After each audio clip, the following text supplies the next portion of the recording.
Those of us in PSL here who are U of I students have started an RSO Students for Socialism and Liberation, and that is who is sponsoring this event this evening.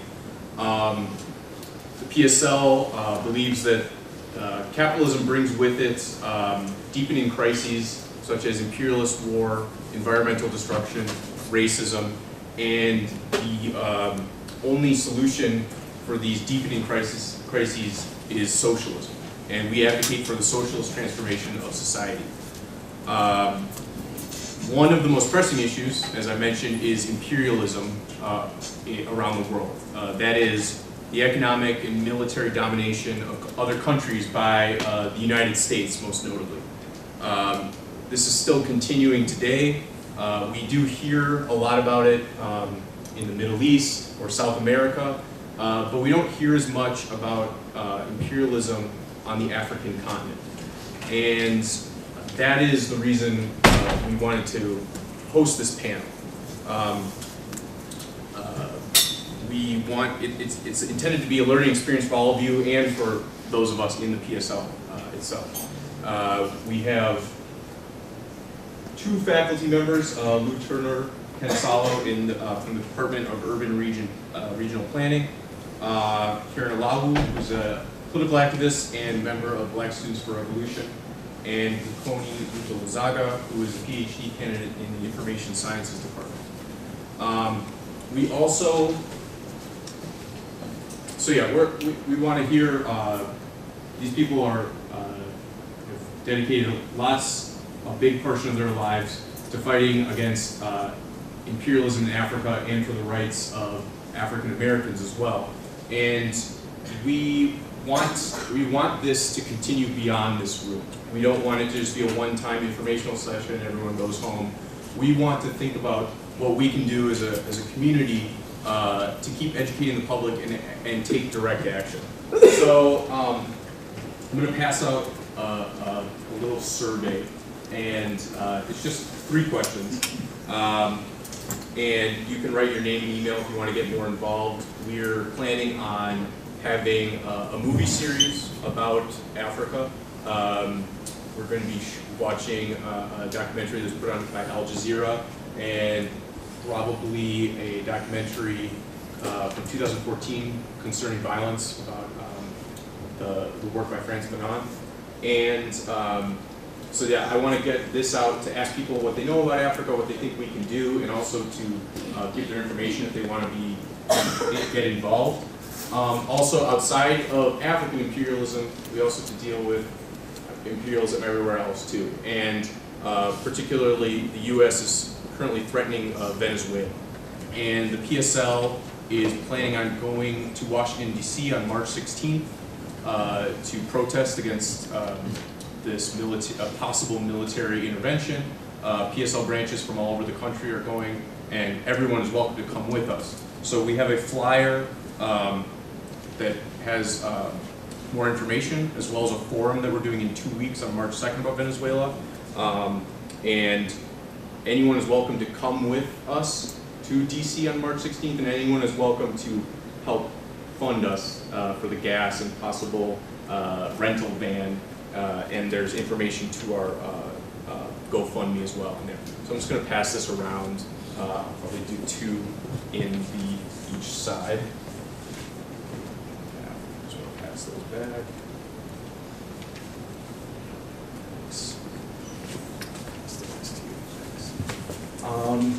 And with that, we're going to go.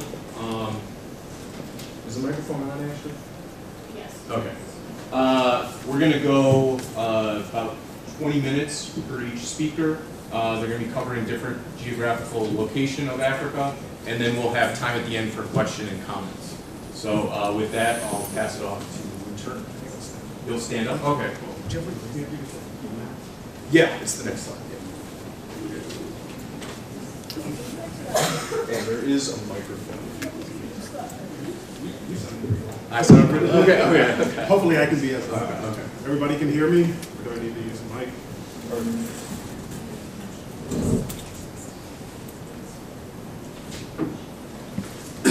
I'd like to welcome everyone, along with Peter, to this very important forum.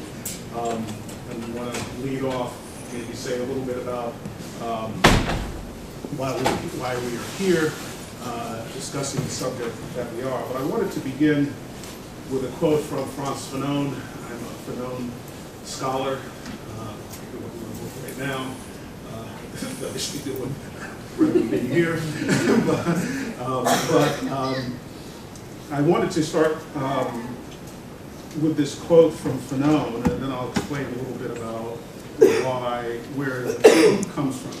As you mentioned, direct action, there was no more direct action guy than Frantz Fanon, who is also a very theoretical guy as well. So let's not separate theory from practice, otherwise we get into a lot of trouble.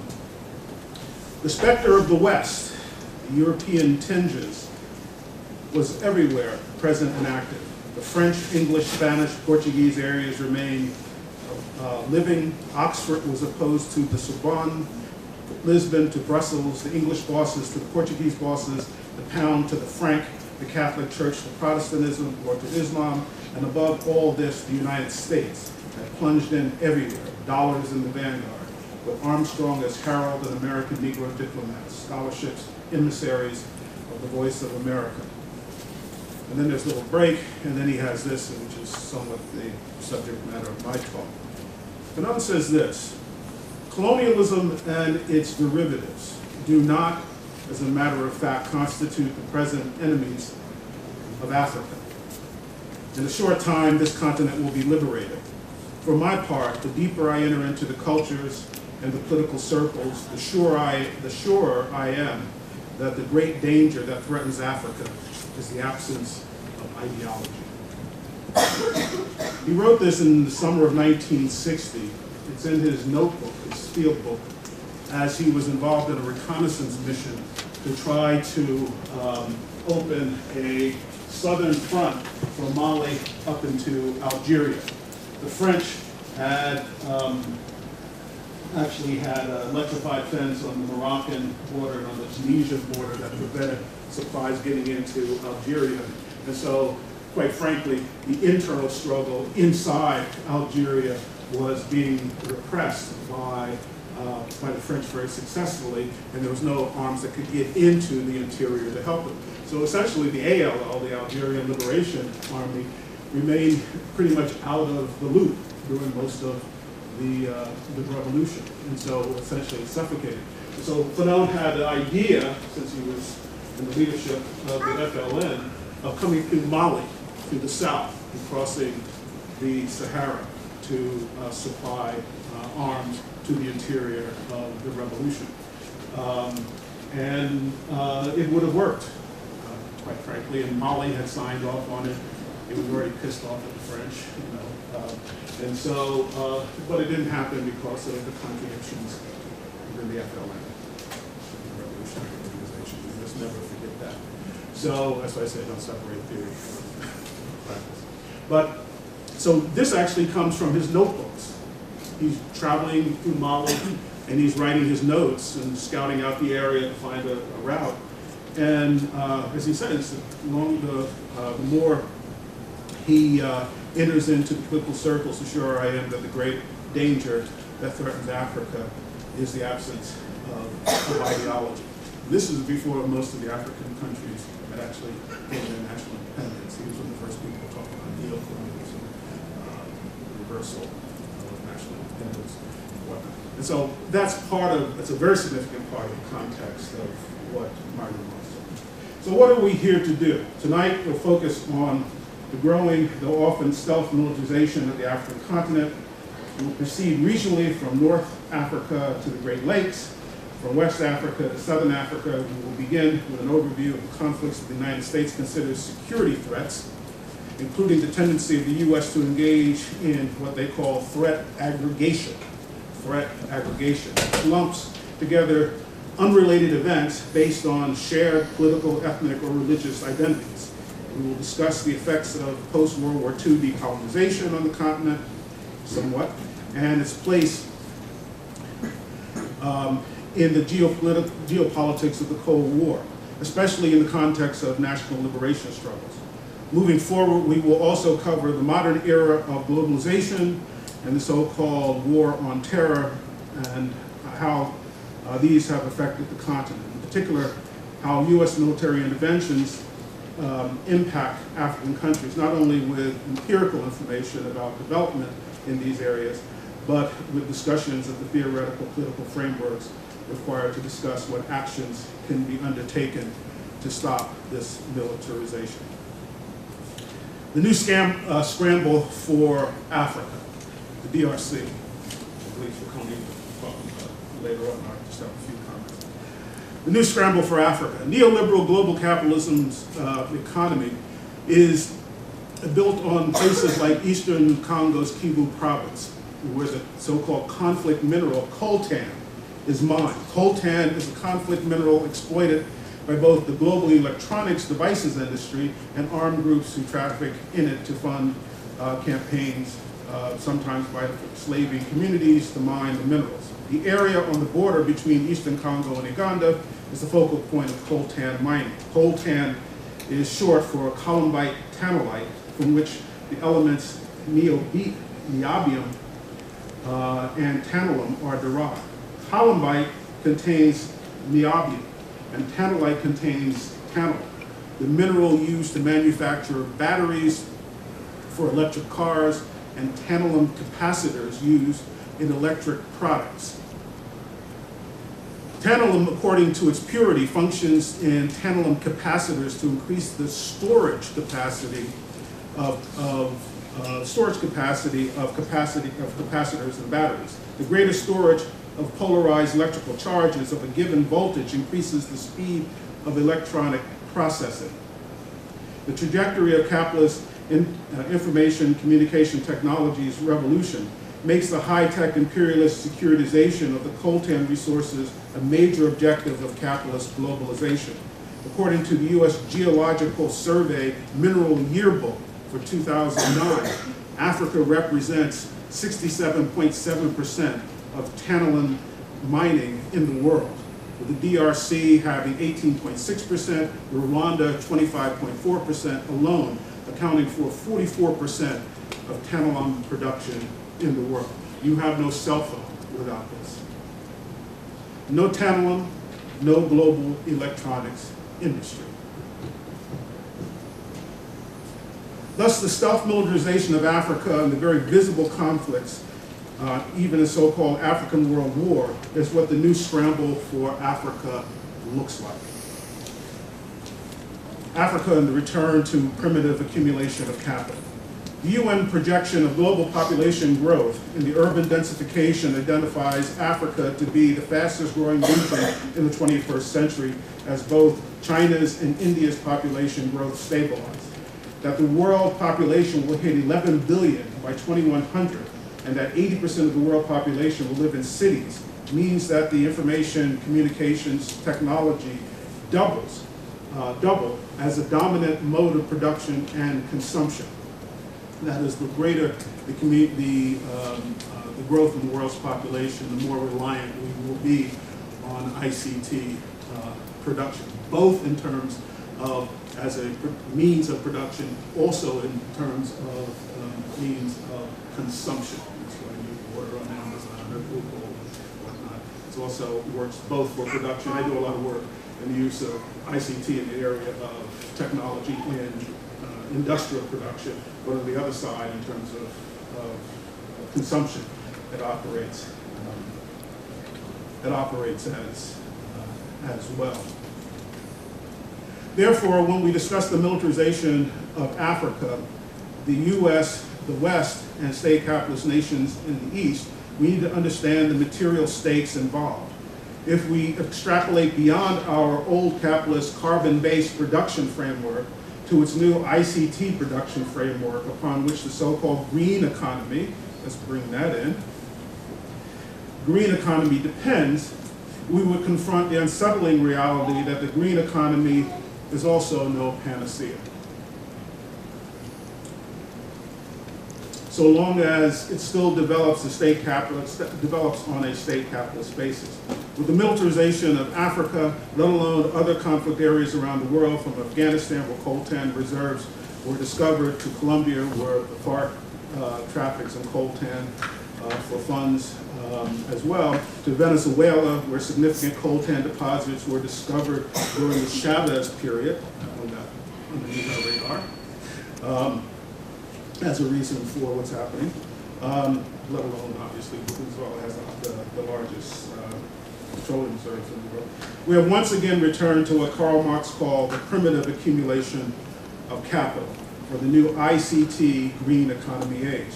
So as much as we will and must discuss individual nations and regions of Africa, the material economic foundations of this new age of capitalist accumulation must not be lost sight of.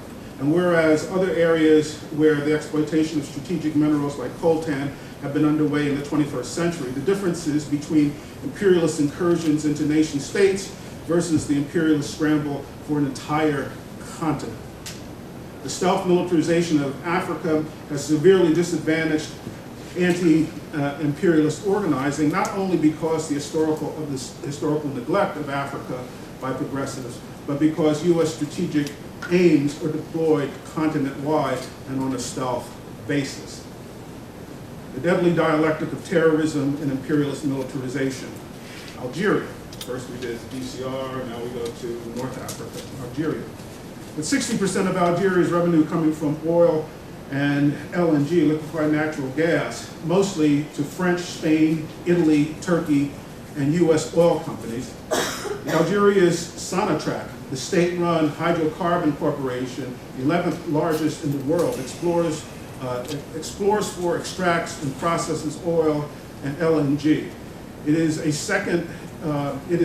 second behind Nigeria in delivering low sulfur, what's called sweet oil, to the oil market, which requires the least refining than the crude sludge that comes from other oil resources like Saudi Arabia and Venezuela. The securitization of Algeria's massive hydrocarbon industry was behind France's intervention in northern Mali, and then its further intervention into the through the notorious Algerian secret service DRS orchestrated attack on the Tigre-Turin natural gas facility in January 2013. The French incursion into Mali in 2013 involved Chadian troops. France's colonial approach, by the way, has always been historically to use African military assets, an approach dating back to the original campaign of colonial suppression when it used Senegalese troops to pacify African territories.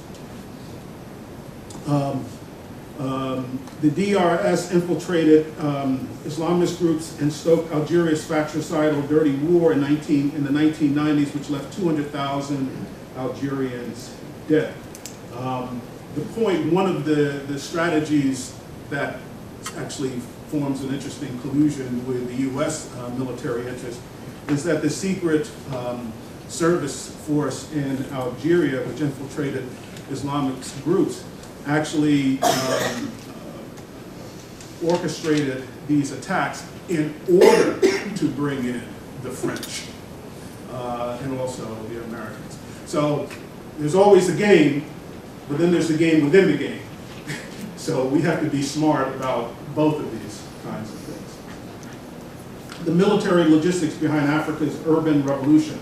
African urbanization, since I'm over in the Department of Urban and Regional Planning, African urbanization was historically delayed compared to other areas of the world until after the national independence in the 1960s.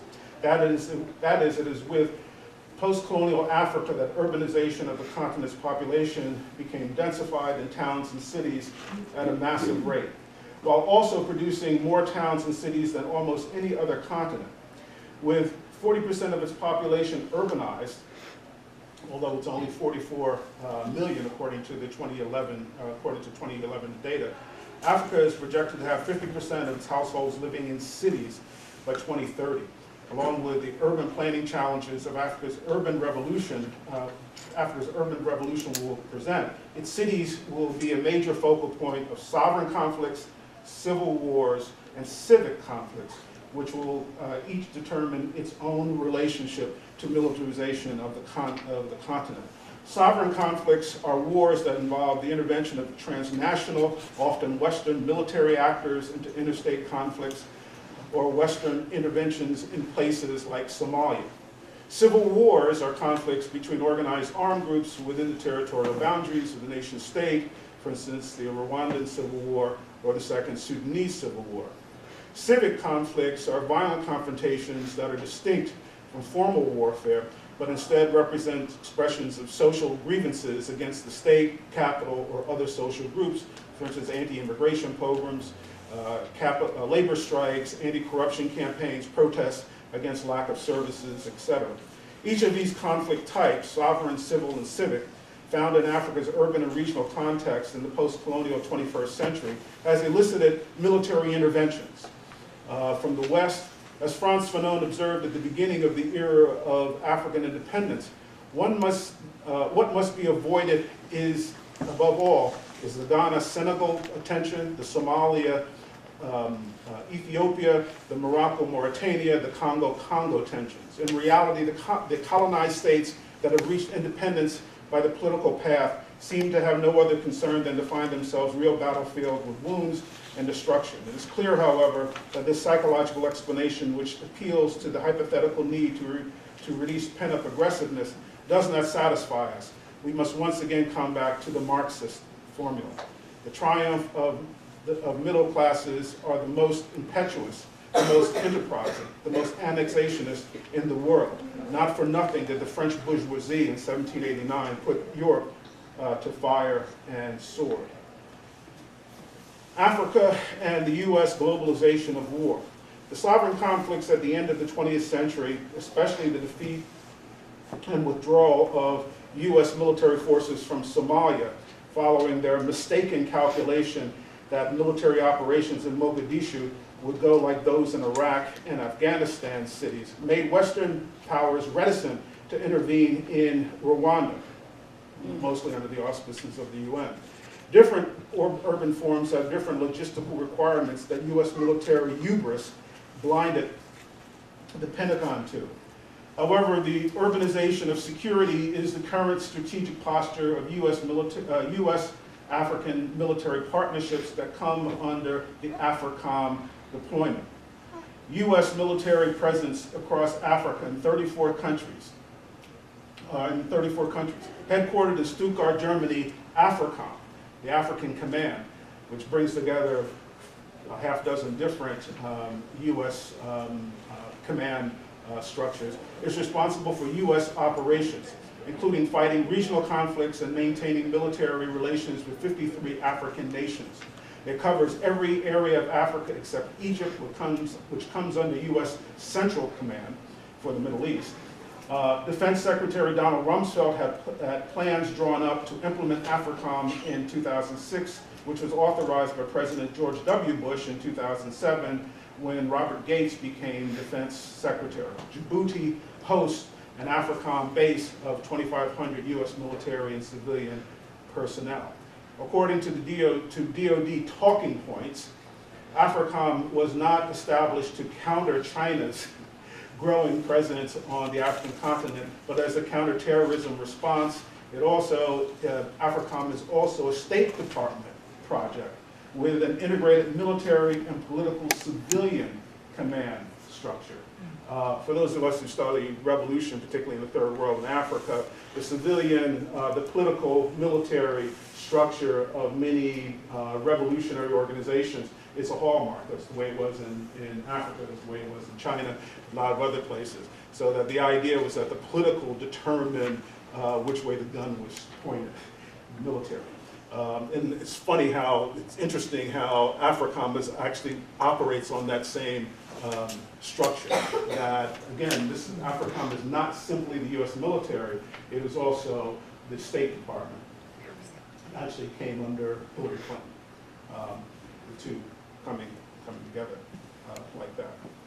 I don't know if you can see this. You have these areas where AFRICOM is, but these are the 1, 2, 3, 4, 5 regional structures of AFRICOM in which they actually project power, military power in a very rapid way to any part of Africa. This is their division. There's dividing up. This is their 1884 carving up of Africa at the Berlin Conference. With tremendous increase of African population, urban warfare has become a consideration of military planners who ironically draw from U.S. military experience. The greater urbanization of Africa has made military planners look into the issue of urban warfare that they draw from their experience in the U.S. cities, where those cities have been in revolt. So the responses, with the tremendous increase of Africa's almost done, urban population, urban warfare has become a consideration of military planners who ironically draw from the U.S. military experience with urban warfare in responses to natural disaster. Remember Katrina in New Orleans. Okay? The comparison is a reflection of the new internal colonialism that connects global South cities to underserved communities in the global North. One continuity from earlier anti-colonial struggles to today is the leading role of urban elites. Today, African cities are also sanctuaries for refugees escaping civil conflicts. The regional territories, the outskirts of cities are also sites of large-scale refugee camps administered and sustained by international aid agencies. The sovereign and civil conflicts have been generators of population increases in urban density, so militarism, like natural disasters, has sped up social processes of urbanization. Cities as sites of security from military conflicts are not temporary, but permanent in character, which for the most part have not become sites of, that is, cities have not become sites of military conflicts yet. Africa's urban revolution has in part been fueled by Africa's militarism. The increase in people moving from rural areas into Africa's cities has in part been fueled by militarization in Africa. Concomitantly, African cities have become safe havens and sites to mediate conflicts. Goma in Kivu province in eastern Congo, because of its proximity to Uganda and Rwanda, has been independent of state authority, the state authority in Kinshasa. Maputo has a national identity that derives from its anti-colonial past in Mozambique and serves its strategic purposes against U.S. and South African-backed paramilitaries like Renamo.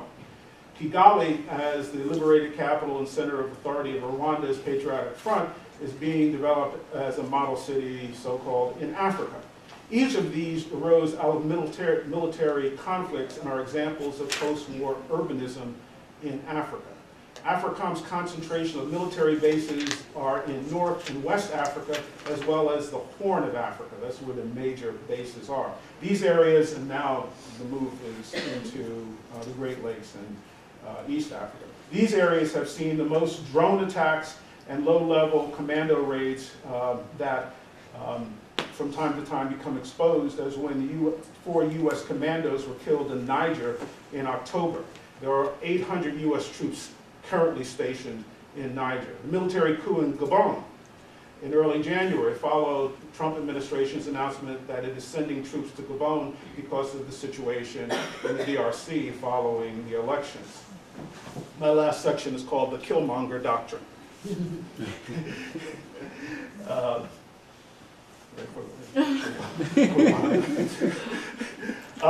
There is a mirror reflection between Trump's foreign policy in the DRC and Venezuela. They both follow the same script, in other words. It is what the CIA character in the movie Black Panther stated regarding the modus operandi of the special CIA unit that Killmonger belonged to, namely that they took advantage of transitions in governments to destabilize weak states. The Venezuelan election, which the Carter Center assessed as a fair election, was nevertheless seized as an opening to set in motion the current destabilization of the country, which has the largest oil deposit in the world. Similarly, in the Democratic Republic of Congo, which has an estimated $24 trillion, that's with a T, $24 trillion in untapped raw resources, including cobalt, coltan, two metals that are critical to the growing smartphone and electric vehicle industry,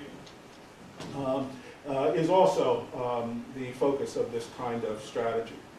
President Kabila has attempted to install the results, to forestall the results of the Congolese election because it would install the wealthy ExxonMobil executive Martin Fayulu as president. On the other hand, Kabila intends to swing the election results to his Minister of the Interior and Security, Shadari, who carried out the brutal crackdown on demonstrators and political opponents of Kabila in the bloody campaign in Kasai province. This is the no-win scenario the Congolese people are left with that Frantz Fanon warned of when he talked about the Congo-Congo tensions. Thank you.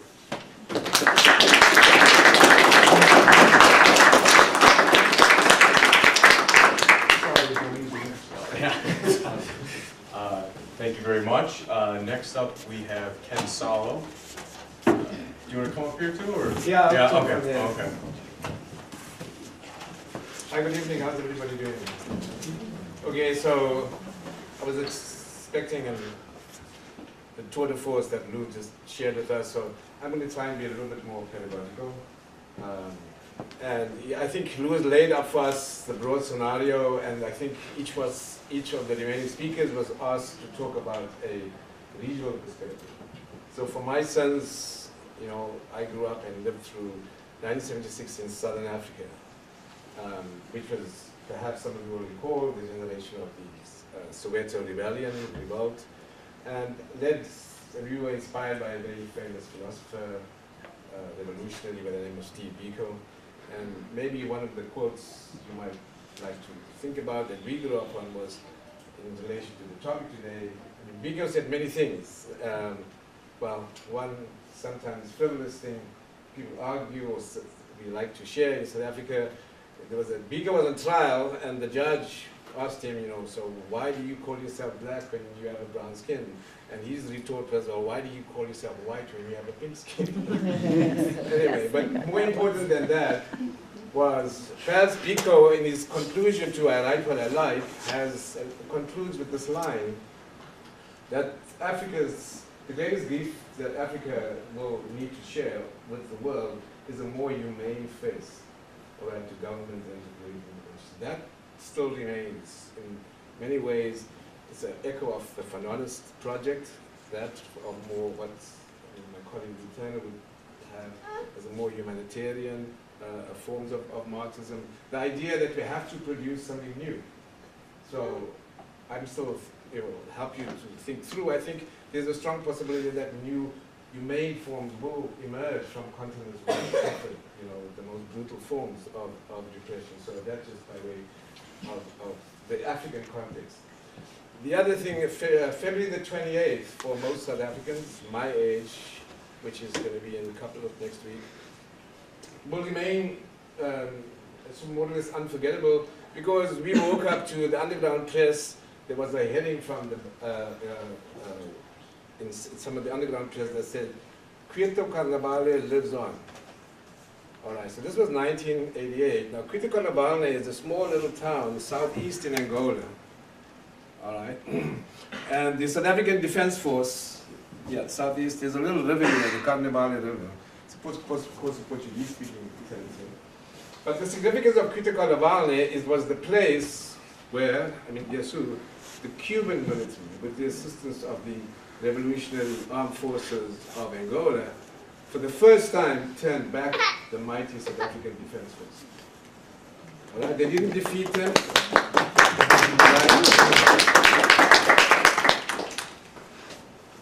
As we like to say, they gave them a bloody nose. All right, but it was bloody enough for the generals in the South African, what was a terrorist police state, right? Racist terrorists in the dark days in the 1980s. All right, to give them a bloody nose, enough for them to begin to start talks. All right, before that, they refused to, as we would say, cross the Rubicon, right, despite the tanking of the land. So that's a very important battle, and I wanted to add that to your wish list, Cuba in Angola. All right, it's a very important film. It should be, well, there's a very important filmmaker, Jahan El-Takri, I think he's an Egyptian filmmaker. So this is perhaps one that you should. I'm also saying this all by way of we shouldn't give up on this idea of this international solidarity. So what was Cuba doing in Angola? All right, and I think this gives you an idea of the type of ideology and international solidarity that existed, right, that was produced by the Cuban Revolution, Cuban revolutionaries. All right, and that they flew out 200 pilots out from Cuba, right, and so forth. But that battle is well worth. And I say that because right now Venezuela is under similar assaults. All right, and rightly or wrongly, I think Chavez is critiqued, but one of the things we have to be mindful and thoughtful of is Chavez's support, particularly for, amongst other things, Haiti. Right, in other words, the Latin American Bolivarian, in other words, the subsidization. Maybe they should have built up a rainy day fund. They didn't. They prepared to build up, and support development. So that forms of solidarity still exists, all right? And I think these are now moments that will test them. So shout out to you for doing this and going to Washington, all right? The other thing so anyway, I mentioned the other thing to give an echo to why I think this work is very important. Now past President's Day, I think some of you would have seen the slogan. There was a lot of protests out. I thought the protest read that, well, Trump is the crisis. Well, of course, that was a misdiagnosis, right, for audience in this crowd. We have to be absolutely clear. Trump is a creature of the crisis, right? He's not the crisis. All right? The crisis is capitalism. Right? It's not only capitalism in crisis, the crisis itself is capitalism. Right? So I think those are sort of misdiagnoses when you take on anti-imperialist agenda, where you begin to see that the symptoms, we don't confuse the symptoms with the causes of these issues. So having said that, I also wanted to perhaps suggest, well, let me say one thing, anecdotally also. Just, I think today, Sarah Sanders mentioned, well, there was a lot of breakthrough talk that Trump was pulling out troops out of Syria, right? So today, they announced, well, they're not really pulling out troops. All right? There's like 200 peacekeepers are going to be in Syria. All right, so this language kind of what's made me think and to suggest to you, perhaps this is the type of role that I wanted to highlight about the Southern African transition, all right? Because there's a remilitarization that's happening in the Southern African region under the mantle, under the rubric of peacekeeping forces.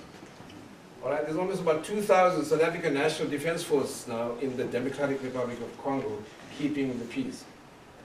All right, there's about half of that in Burundi. There was this earlier, but South Africans aren't there to cause trouble, they're there to keep the peace. The same way that the Americans now are in Syria to keep the peace. In other words, they're putting defensive shields around people that they think should be doing. So that's another way of this double speak, sort of language.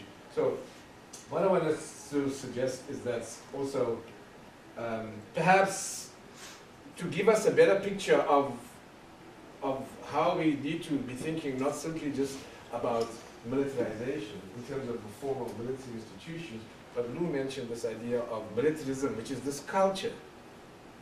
All right, it's a culture of preparing for war. So it takes us away from just the focus on the military institutions, right? To see how there's an underlying culture, right, that condones and accepts this idea of being prepared and ready for war. Now, why is that important? Because this, I think, is largely the way the South African project is unfolding, and it gives us a better idea.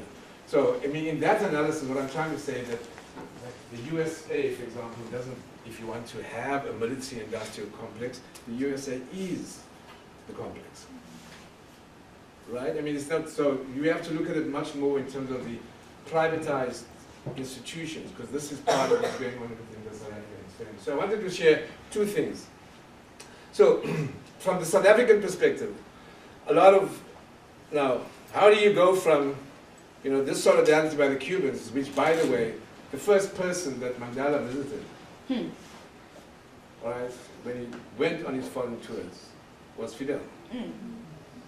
All right, to thank the Cuban people. All right, they made lots of other promises that they didn't keep, including to the Palestinians.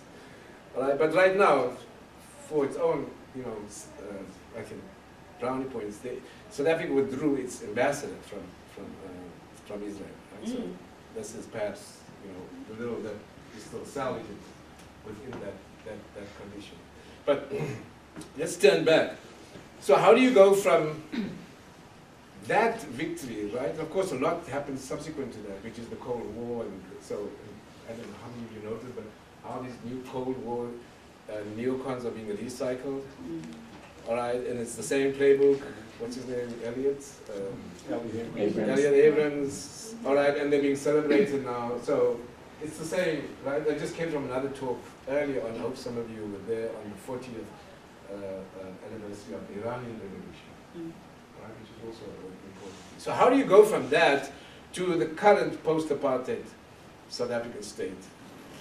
All right, that has all of this remilitarizing going on. And partly, what I want to share with you, one of the insights, despite our best intentions, the South African transition was incomplete. It wasn't a miracle, right? It wasn't a coup. It was what they would call a negotiated settlement. Mandela made a deal, all right? And some of the worst consequences of that deal is some of the institutions that still remain in place, including the Defense Force. All right, so we have this half-baked demilitarization that's going on now in the South African Defense Force, which is now called the South African National Defense Force. All right, so what are some of the pathologies of that? So that's the one thing I wanted to share with you. Right, South African society still largely remains unequally, unevenly, and largely not demilitarized. But there are certain pathologies that happen as a consequence of that. But in addition to that, there's a remilitarization that's going on under the rubric of peacekeeping. All right, there's no kind of hot wars, which, of course, what you guys call the Cold War was a very hot war for us. All right, so don't let it appear to you that those raids are just across there. South Africa, they do have, in fact, there's a lot of bases. There's a group called Institute for Security Studies. They're well worth following in Pretoria, all right?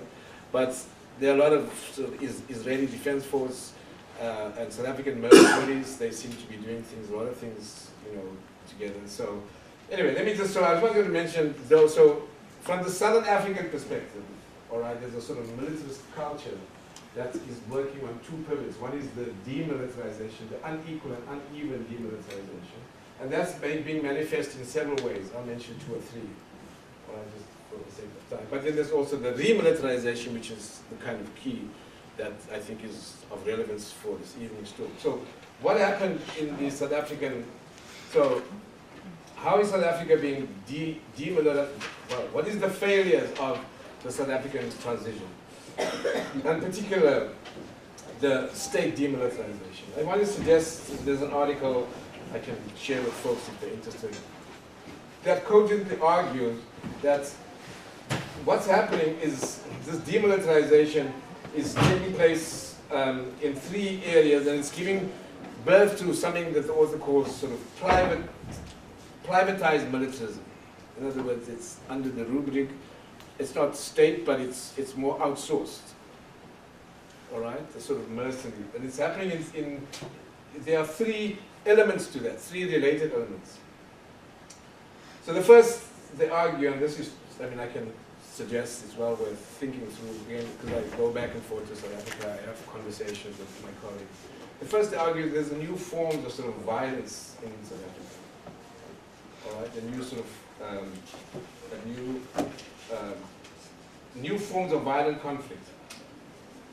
All right. Now you must remember that under the apartheid regime, the terrorist apartheid regime, only racialized whites could own guns. All right, so right now, in the so-called non-racial South Africa, all right, people are fed up, right? And the expression of power they have was, well, they had guns. If we get ourselves some guns, we can do the same stuff. So there's a lot of demobilized, despondent, all right, racialized black South Africans who are now turning towards armed forms of conflict, all right, because it's become the symbol of power, if you want.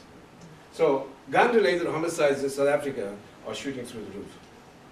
All right. Prior to that, there was other forms, but again, because guns were so strictly controlled, because there was a racial politics to who could own guns. All right. So gun-related. So that's the first thing. In fact, there's some statistics to suggest that the number of people increased.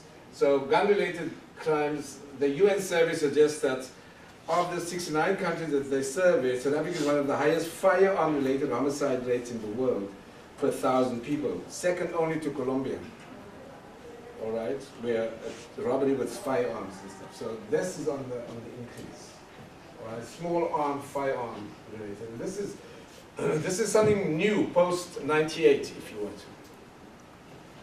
All right, that's the one form.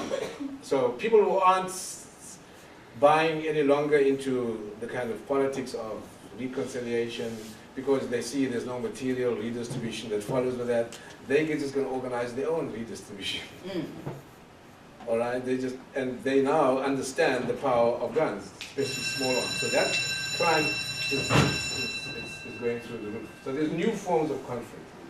The second form of this incomplete nature of the state demilitarization is there's new forms of privatization of security.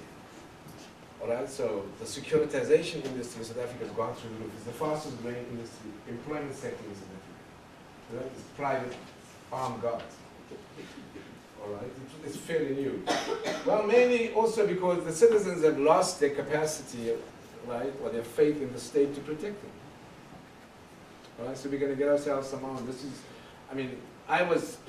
culturally it was a shock when I went over to Mexico when I got here for the first time, right? How automatic weapons are, with armed transit and stuff. But if you go to South Africa right now, that's street culture, right? There's heavily armed, privatized security, all right? That everybody has their own sort of bodyguards and so forth. So, and also because the police, being public servants, underpaid, totally frustrated, all right? They themselves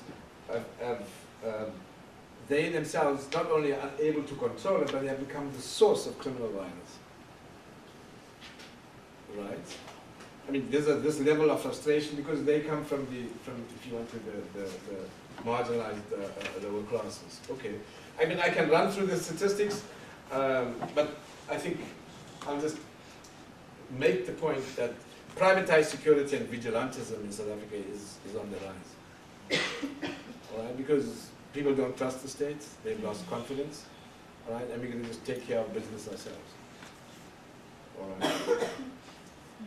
And then I think the third and perhaps most worrying aspect is this new relationship, and a lot of sociologists are sharing data with us about the whole idea of guns, violence, and social identity. Right? In other words, there's a masculinist, militarist identity that's emerging now in South Africa. All right? Not that it's a sort of militarist nationalism, but it's also so that men from diverse social categories are part of a robust gun culture now in South Africa. All right? I mean, well, shall I say in the bedrock of gun culture? So this might have some sort of echo, but this is also tied now with the consumerist culture. So the more guns you can buy, the better you the man. So those are the three elements, if you want to. And I haven't begun to touch on, but the previous, the ex-combatants of MK, right, the liberation fighters. And again, that has been completely uneven between the PLA, the FAPLA movements, the ANC, the MK, right? They themselves still routinely faced racist outrages and incidents right, in the SANDF. All right, so that's been complete, and today still there's, I think, more than about 200 or 300 FAPLA combatants incarcerated by the ANC. All right, so that tension still remains unresolved, but the veterans are a powerful force, right? And they themselves have become part of this despondent but demobilized groups, right? Failure to connect. But I guess the last point I want to move on, because it's perhaps more relevant to our topic over here. So, in addition to this demilitarization or state demilitarization that's completely uneven, all right, and incomplete, there's also a remilitarization. Right? And that is mainly in the form of the use of military in foreign policy. Right? There's also, I don't know if some of you will recall something called the Marikana massacre. All right? This was the violent response where the state sent in police that were armed, to the teeth, and killed 48 mine workers striking for better wages. Right? This was the sharpful moment for the post-apartheid South Africa. So this idea of responding with violence to social even in labor strikes. Right? This culture seems sort of to be great. But I think one of the first indications of this remilitarization was in 1998 in the neighboring country, and probably doesn't show on there, it's too small, which used to be a British protectorate, Lesotho, all right, which for the South African mining industry is gold, well, because it's got the water that the mining industry needs. All right, so the Lesotho Highlands is where most of the water for the mining industry comes from. So South Africans need to protect that. And one of the first things they did when there was some political unrest, they sent in the South African National Defense Force. This is the post-apartheid state, right? And they killed, I think, half a dozen of people just to get the kingdom, quote unquote, back under control. This was the first sort of military led foreign policy intervention in 1998. All right. Subsequent to that, South Africans have been all over, right? All over where they have corporate and financial interests. All right. A lot of South African telecommunications companies, investments in mining, all right, and all of those, they now, well, Lou was talking about this magnificent cake in 1848. Now we see, in many ways, Rhodes' vision from Cape to Cairo actually now sort of taking off. So a lot of South African corporations are in, and I guess the people, my colleagues from Western South Africa, East Africa will talk about that. So there's something like about 2,000 SANDF forces in the DRC, all right, to assist the UN peacekeepers. Okay, so, I mean, we've all heard dystopian stories about the blue helmets and what they do in Haiti and those sorts of issues, right? And the second part of this remilitarization program is a big rearmaments program. So the South Africans are now back buying weapons, right? And part of the downfall of the previous president was shady deals fueled by armaments purchasing, right? Because a lot of this gets clouded into, what do they call it here, general budget bill, where you attach things to the bill, meaning there's sort of a secrecy. It's not an open, it's part of, in South Africa we call it the Select Committee on Public Accounts, so there's a way you can scrutinize military budgeting processes from public accountability. All right? And this has been partly one of the reasons why Zuma and co have sort of been, or what we call this state capture, right, by the military officials. So we can deal with that particular detail, but so just to summarize, I think there's this, in addition to this incomplete demilitarization, I think from a Southern African perspective, what's critically important is this remilitarization, but it's remilitarization that's under the guise of peacekeeping, sort of privatized security forces, all right, and also rearmaments purchasing, and we know who's the biggest weapons supplier and manufacturer, and so who they're buying it from, all right, and all of this is being hidden from public accountability. So these are some of the dangers in what is broadly under the rubric of privatized militarism that's unfolding now in the South African, as a consequence of the failed transition. So I leave it at that, and you can take it from there.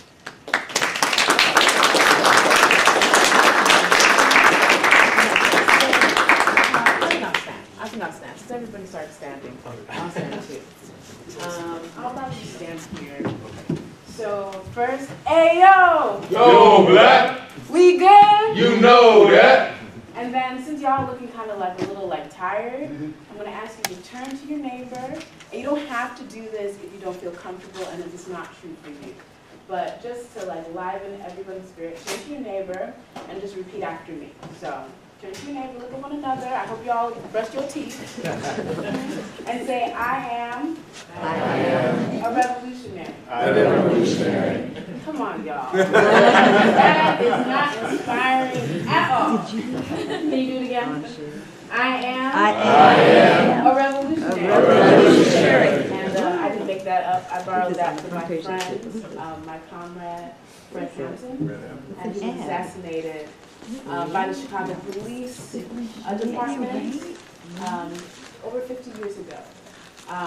And he's going to come up again in my talk. So I'm going to not really focus too much on the numbers in my discussion. It's going to be more about ideology, more about history, and more about my personal experience with the militarization of Africa.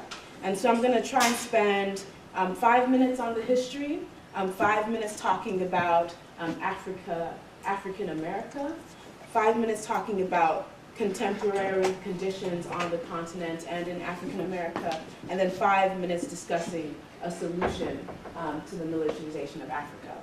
And so to begin talking about the history of Europe's and the West in general, but really Europe's militarization of Africa, we have to begin with the slave trade, because that was really the first military foray into Africa. I think sometimes people forget that slavery was a military campaign.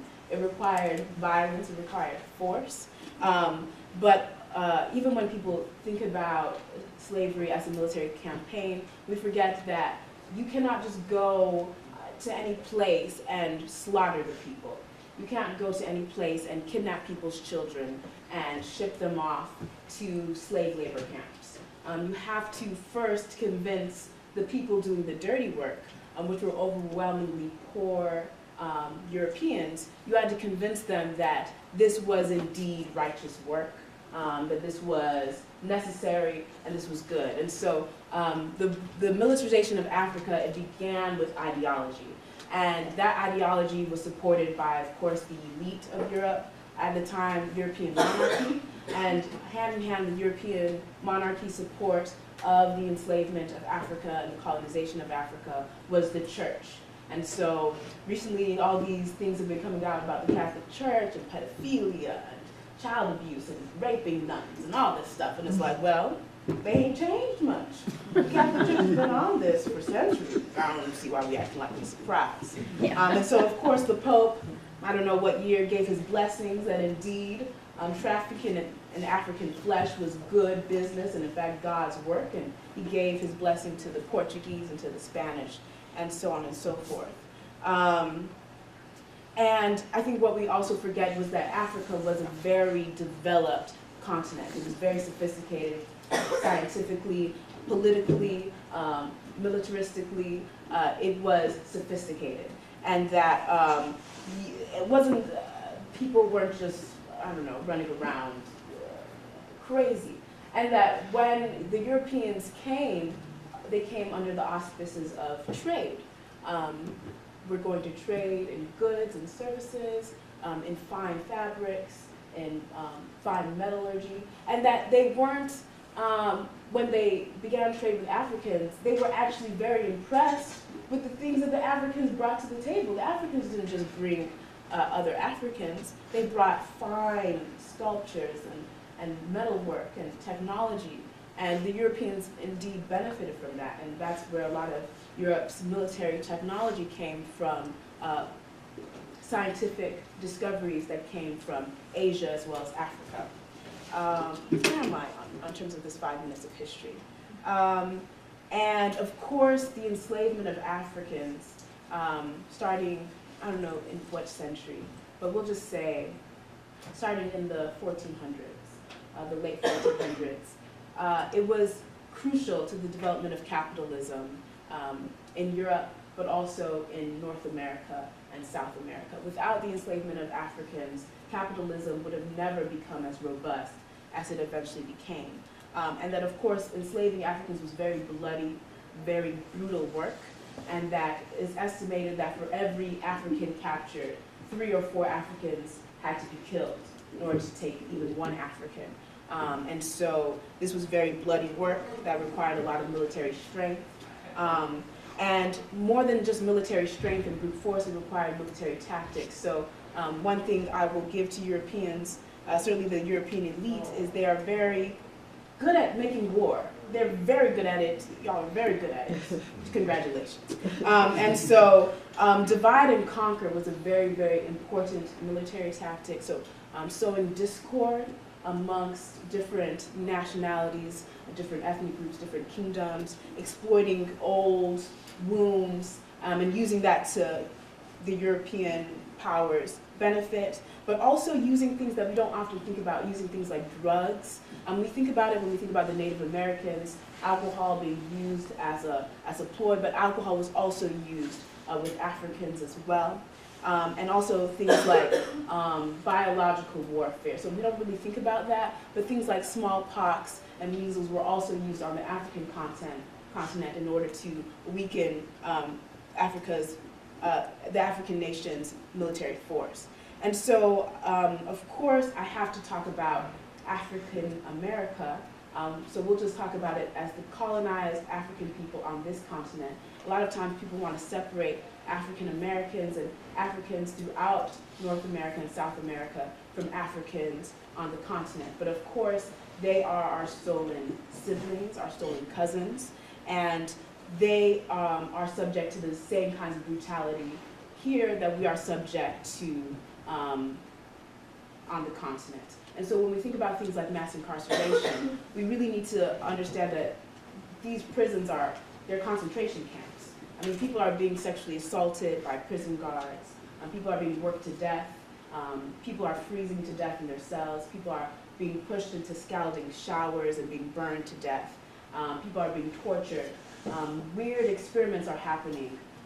The death penalty in and of itself is a cruel and unusual kind of practice where the chemical concoctions that are used to execute overwhelmingly black men in these prisons are illegal in most other countries in the world. And so we need to recognize these prison camps for what they are, and we need to understand that these prison camps are a military tactic used to keep African American people subjugated. And that's why there's the gender disparity in American prisons and also in American police killings. They're not just killing and incarcerating our men because black men, the propaganda they give us is that black men are violent and need to be controlled and just have these unnatural urges and are just fiendish. But the truth is that African American men are, when we rise up, African American men are at the front lines. They're at the front lines defending us. They're at the front lines, not just giving their bodies to the struggle, but also giving their minds. Some of our greatest military minds in this continent have been African American men. And so they recognize that, especially with the 60s, with the work that African American men did in the 50s and the 60s and the 70s. And they're like, we can't have all these black men running around inspiring people, making connections to people in the Middle East and in South America. So we're going to divide and conquer the black community, the African community in North America by kidnapping hundreds of thousands of men and putting them in cages. And that's exactly what they have done.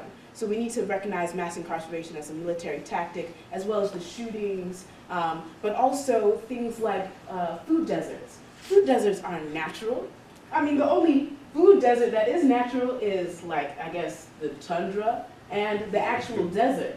Every other kind of food desert is manufactured.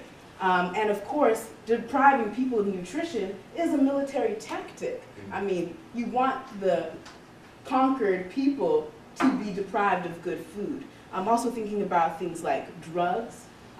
Drugs, again, just like alcohol was used for Native Americans, crack cocaine, heroin, and all these other addictive substances are also used to subdue and subjugate African American communities, as well as, till this day, indigenous communities, and also the working class white communities in this country. And that, again, is a military tactic, and they're very aware of this. And very recently, a former aide of Ronald Reagan came forward and said, we knew we couldn't declare war on the hippies or on the blacks, and so we decided to declare war on drugs. And by declaring war on drugs, we knew we could institute policy that would effectively wipe out entire segments of the population. But I will also say, on that note, that African American communities have been as vigilant as they can in responding to these military incursions into their community.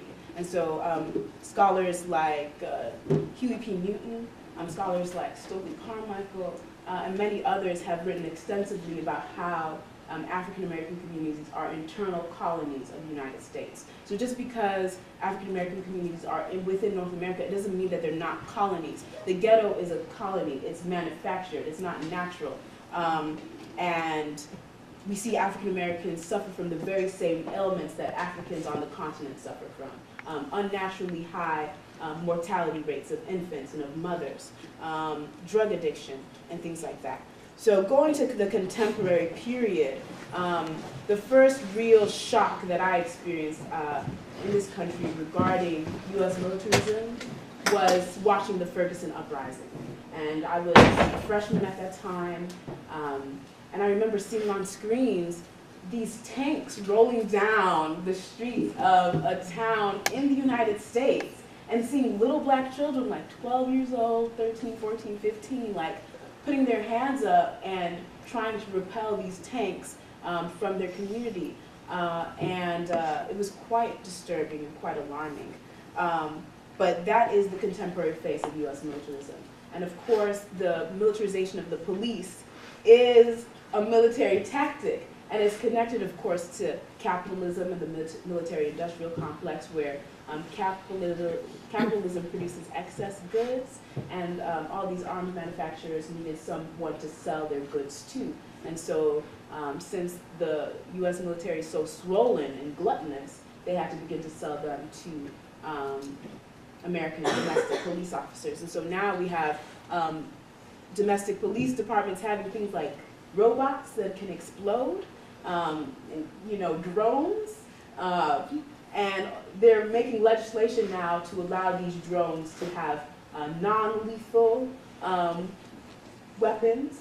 And of course, we know it's only a few steps before they begin to use lethal weapons. Like with regards to the Standing Rock protests, they used water in freezing cold North Dakota weather to repel indigenous organizers and indigenous activists. And within the black community, they use things like pepper spray, which there's actually a very fascinating military history behind pepper spray, which is that people, military strategists, needed a kind of weapon that looked good on television, because it doesn't look good for you to take Kalashnikovs and against a crowd of school children. So if you use a gas that people can't see, it looks more humane than using projectiles. And so people have died from inhaling pepper spray, even though they don't often die, but there are terrible repercussions for pepper spray, for consuming pepper spray. And so don't think that because pepper spray, you can't really see it, it's humane. It's very inhumane. It does terrible things to your body. Don't play with it. What other things? So on the African continent, things that are happening with militarization, there's been a lot of drug use on the African continent. We don't often think about drug use as a military tactic, but again, it is. And so cough syrup has become an epidemic in Nigeria, where I'm from, and other African countries. And so we have a lot of young men that just drink cough syrup all day. And you've heard of lean, younger people, the lean. And so what it does, cough syrup, I guess, makes you intoxicated if you drink enough of it. and it destroys the liver, it destroys the kidneys, it's very, very bad for you. It destroys your teeth as well. And so that's one tactic of militarization contemporarily on the African continent. I'm trying to see. So where am I with time? Well, you've got 10 minutes. Okay, I've got 10 minutes still. All right, what more am I going to talk about?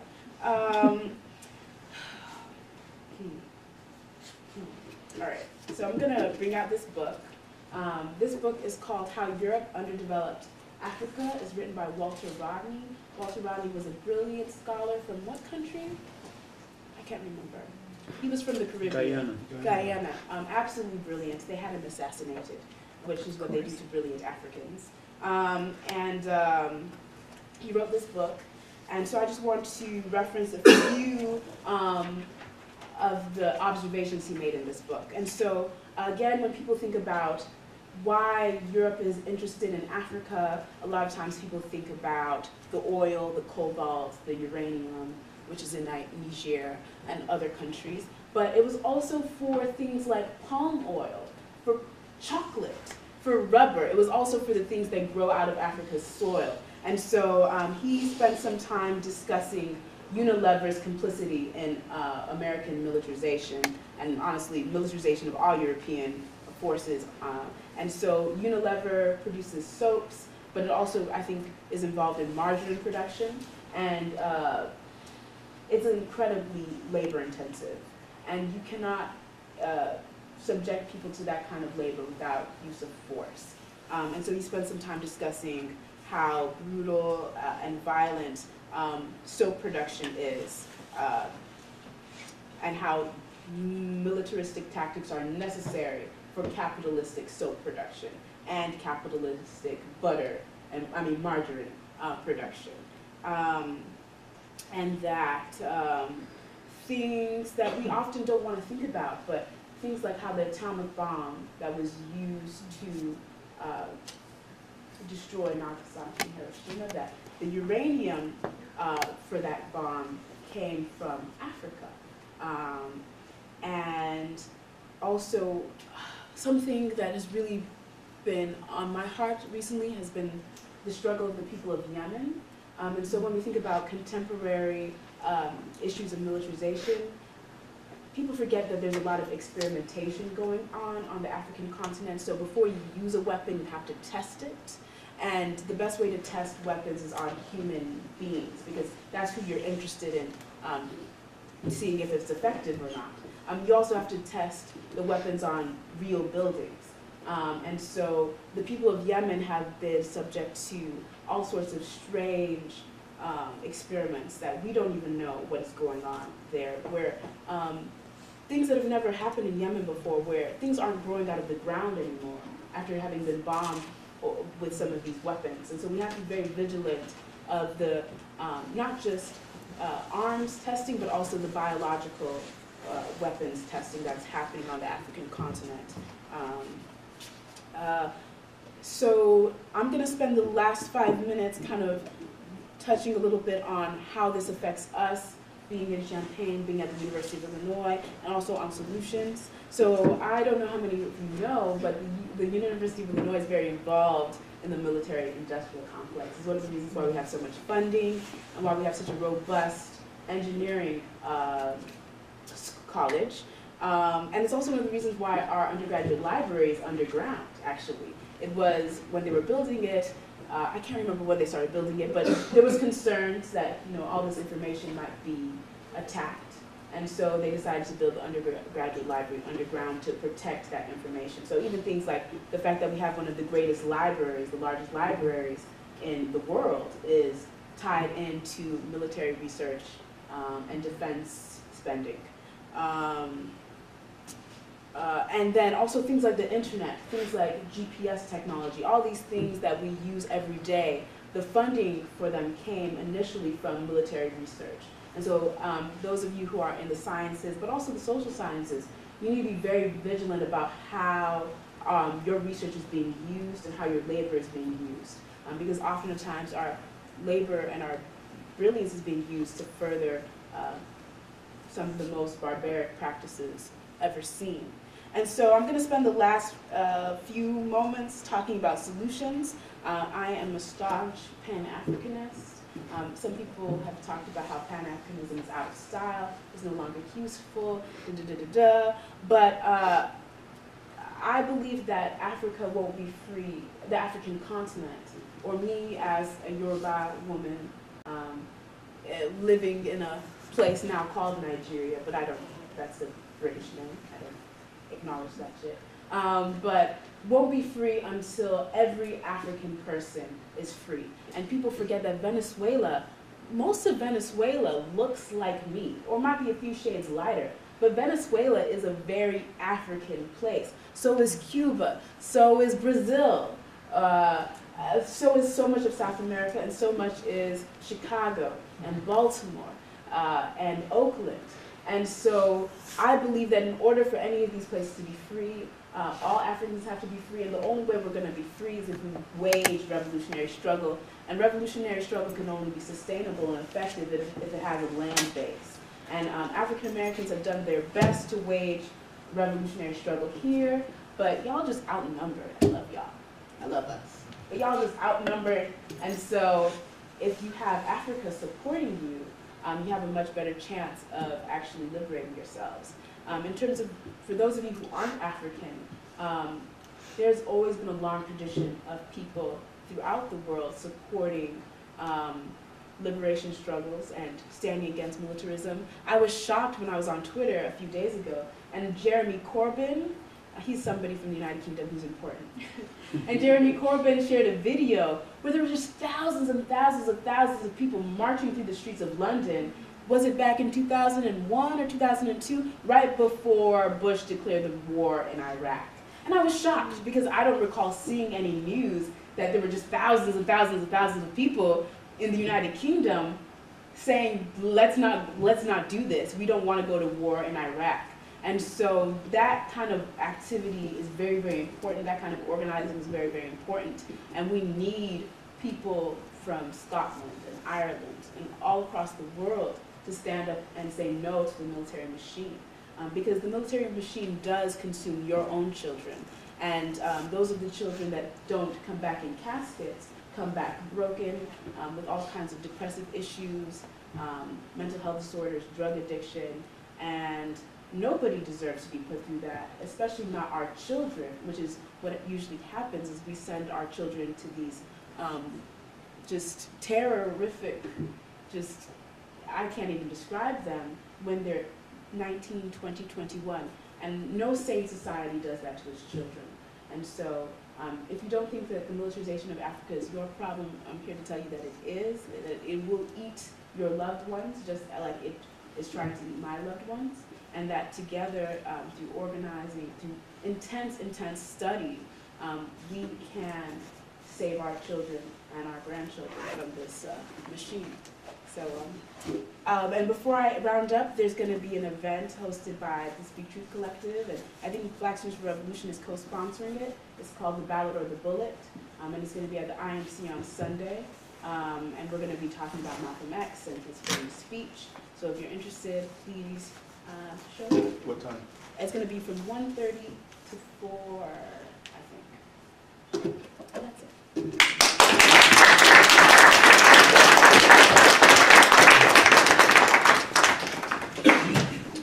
Thank you, Karen. Coney next. Get your PowerPoint up.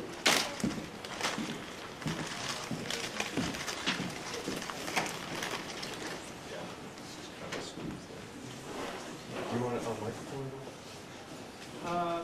I don't know. This is a small lecture hall. I hope I can project my voice loudly It's good, enough. you're good. Oh, cool. Thank you very much. I think all the three preceding speakers have been giving us different pieces of this jigsaw puzzle. I hope that what I add to it will make the picture of the stealthy militarization of Africa more complete to everybody in the audience today. I am going to deal with Eastern Africa and the Great Lakes. Now, there was a map in Lieutenant's PowerPoint of AFRICOM. AFRICOM has divided Africa into regions. I have yet to figure out the logic they are using, but at least there is East Africa, which includes, let me see how we can, the East Africa Command includes Djibouti, Ethiopia, Eritrea, Kenya, Rwanda, about 10 countries. Actually, all of the regions have got, varying. 10 is the approximate number for each region. There is also the US Africa Command for Central Africa. Also includes 10 countries. Now, the interesting thing is that while this is how AFRICOM has divided Africa into these regional kind of spheres, the other one is Western Africa, there's North Africa, and then Southern Africa. However, in practice, they don't really adhere very strictly to these divisions. There is interconnection, kind of interlocking of how the country level penetration of the US military in Africa kind of interlocks between countries which are supposedly in different spheres. And Lieutenant had pointed out Congo as a really important country, DR Congo, Democratic Republic of Congo. And part of it is geostrategic location, but a lot of it has to do with the mineral resources in the country. Lieutenant also mentioned something about the estimate of the mineral wealth of Congo going in the, 30-something trillion, 24 trillion US dollars.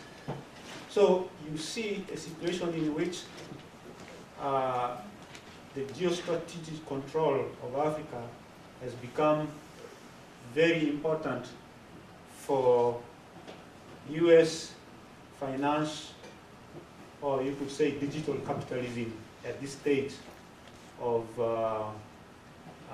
globalization in the 21st century. Now, if you look at the map of Africa,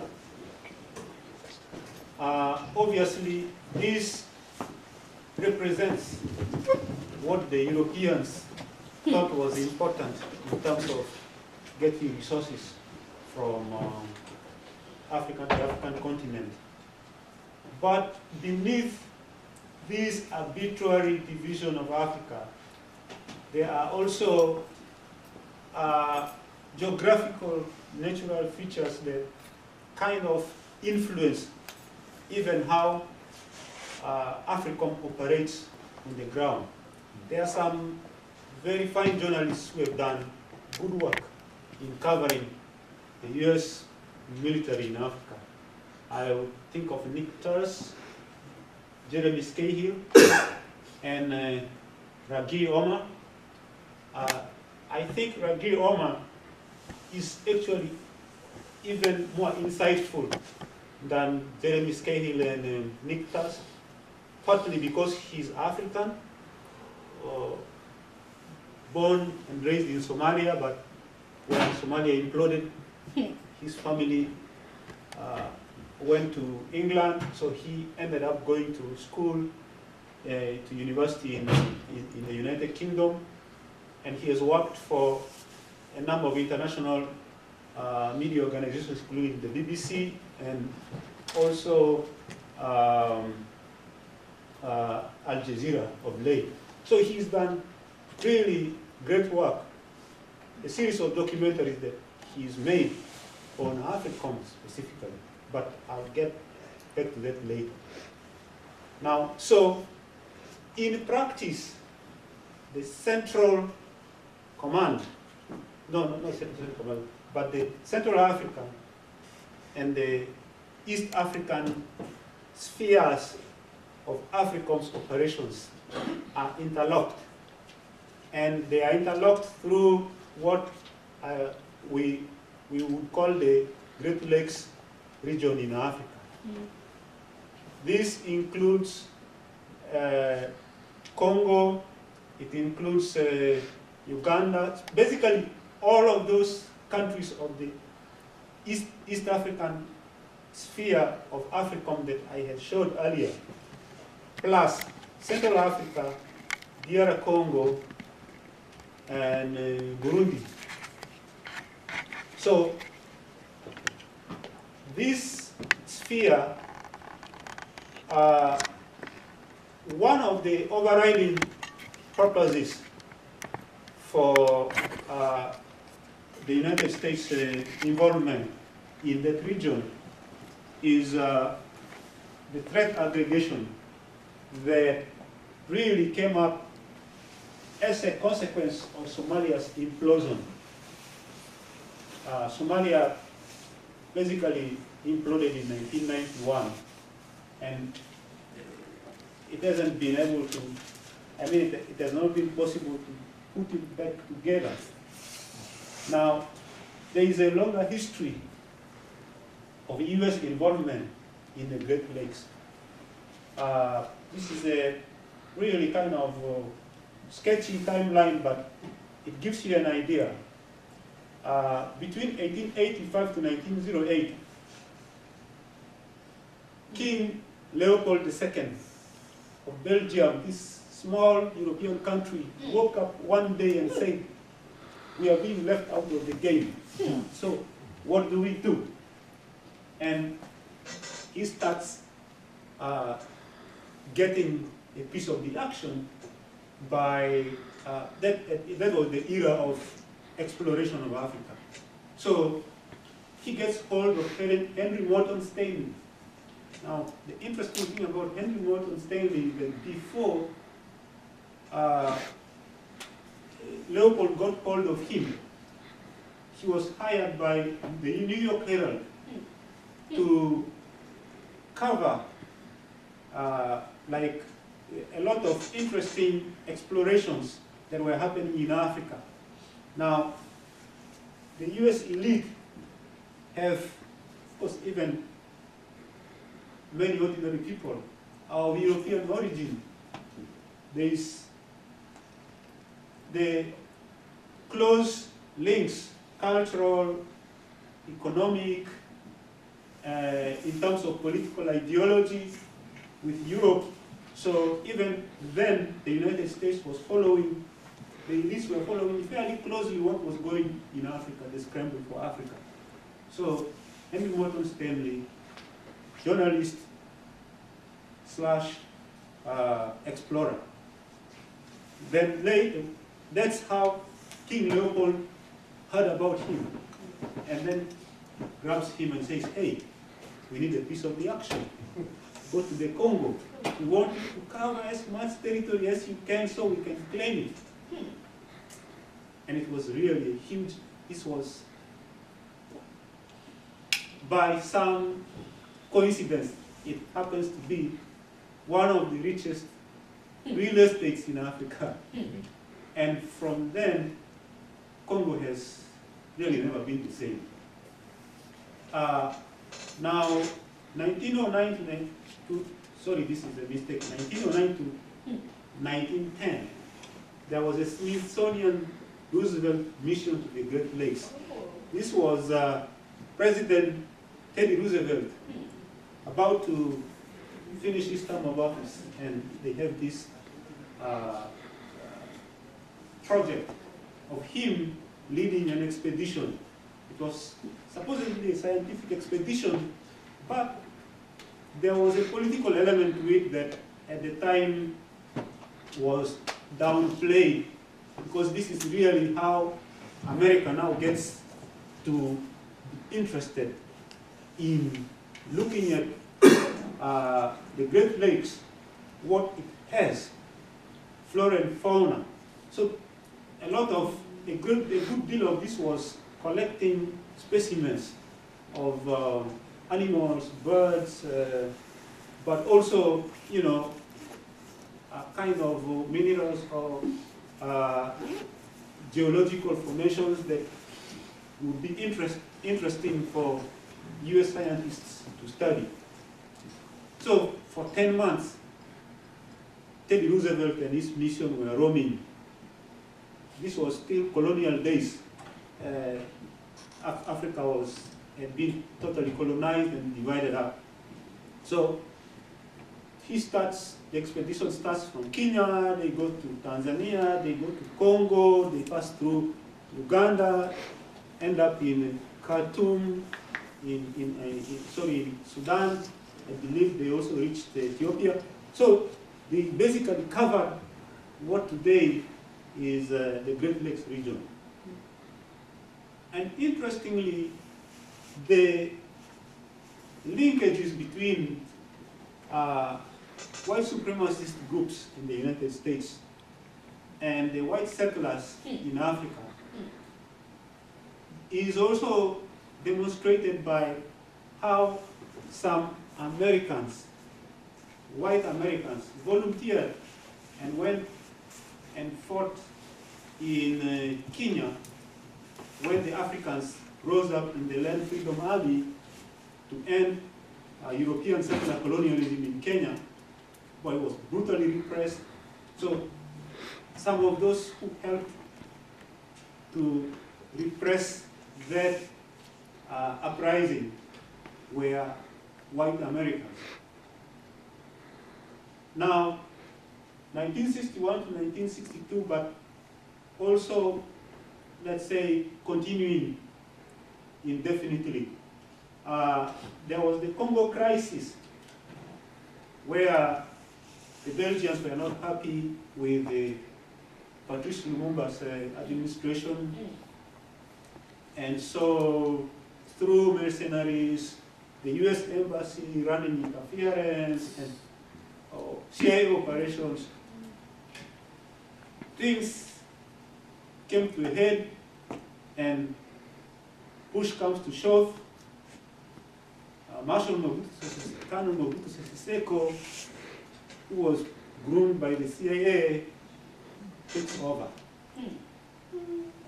Patrice Lumumba is arrested and renditioned by Mobutu's group to Moise Tshombe's group so that he could be murdered, but the state would not be held responsible.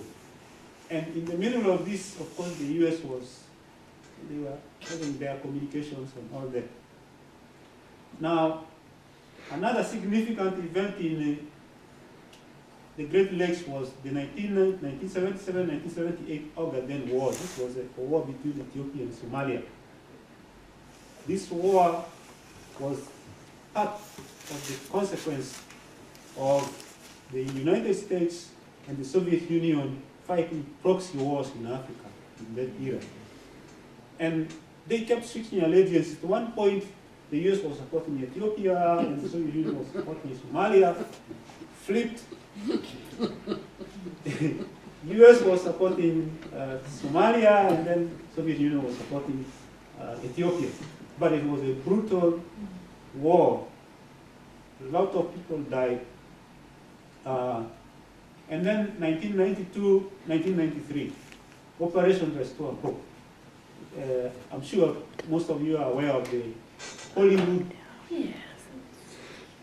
version of one of the incidents there, Black Hawk Down. This was when the United States intervened in Somalia. But you can see progressively now the United States is getting more robust in its intervention in Eastern Africa.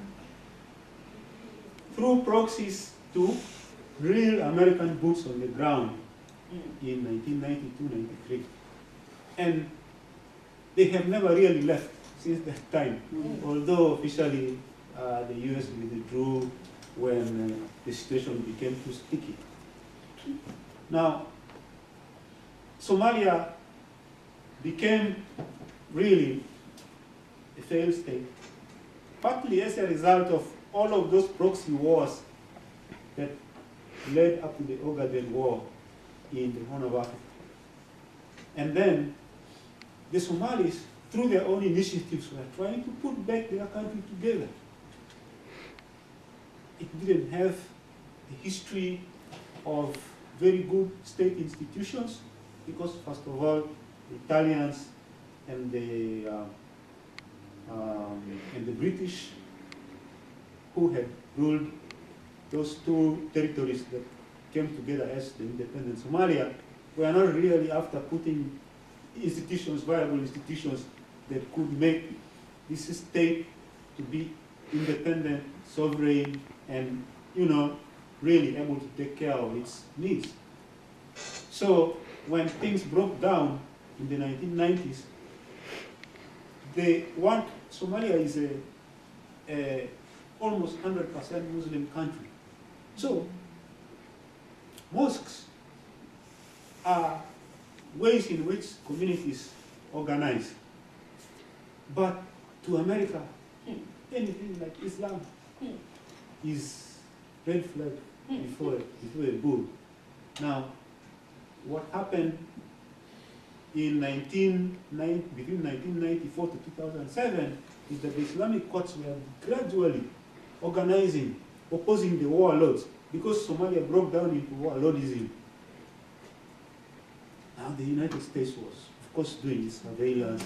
They have been using, again, proxies, but their own personnel in terms of CIA operations. So gathering military intelligence. And they were concerned about, Sharia. Sharia is nothing but the use of laws based on Islam. It is not necessarily about rising up and fighting the United States. But to the United States, this was now like, okay, these guys are really organizing. And they had militia, because the Islamic courts were handing down sentences. This had to be enforced. People had to be arrested. So this was like an organically growing state apparatus of the Somali people themselves. But the United States, oh no, radicalization in Somalia. And they started sending CIA people to, again, re-energize the warlords who had, for the most part, been neutralized. So things became, again, in 2007, the United States and its proxies in Somalia started now attacking the Islamic courts. They sent in Ethiopia. Ethiopian troops went into Somalia, and things basically fell apart. These Islamic courts that were really organic grassroots movements kind of fell apart, and some of the more radical militia that they were using to enforce the rulings of the Islamic courts now metamorphosed into Al-Shabaab. Of course, Al-Shabaab looked for allies. What did they see? Al-Qaeda, big brother. So, but it was more rhetorical in the beginning than real kind of connections. So when we talk about threat aggregation in Eastern Africa, this was one really glaring example. But also neighboring Kenya. Kenya has its own Somali population. The British and the French and the Italians just chopped up Africa without regard to the already existing structures of societies. So Somali-speaking people ended up chopped into 5 different territories. Kenya, British Somaliland, French Somaliland, Italian Somaliland, and Ethiopia also grabbed a piece of Somali territory. But this is history that you guys can read. It's important for us to educate ourselves about the long, simmering tensions as a result of the manner in which Europeans colonized Africa. Up to today, we are feeling the impact of those, and they are feeding into new conflicts. The United States and other powers interested in Africa for one reason or other are very opportunistic, and they exploit existing tensions or even invent new ones. So what happened around about the time that the United States basically encouraged Ethiopia to get into Somalia in 2007, Kenya was having a problem, but that problem was actually at the Kenyan coast. It started as the, again, going back into pre-colonial history, there were the Swahili states from what is southern Somalia today. Along the coast, there were these city-states, down up to Mozambique, and then also in the Indian Ocean. They were united by a culture, a language of Swahili, Islam, and of course a common interest of trading with India, trading with Arabia. So what happened is that with the British colonization of East Africa, the center of power shifted inwards to the hinterland. Nairobi became the new capital, and there was reconfiguration of the economy.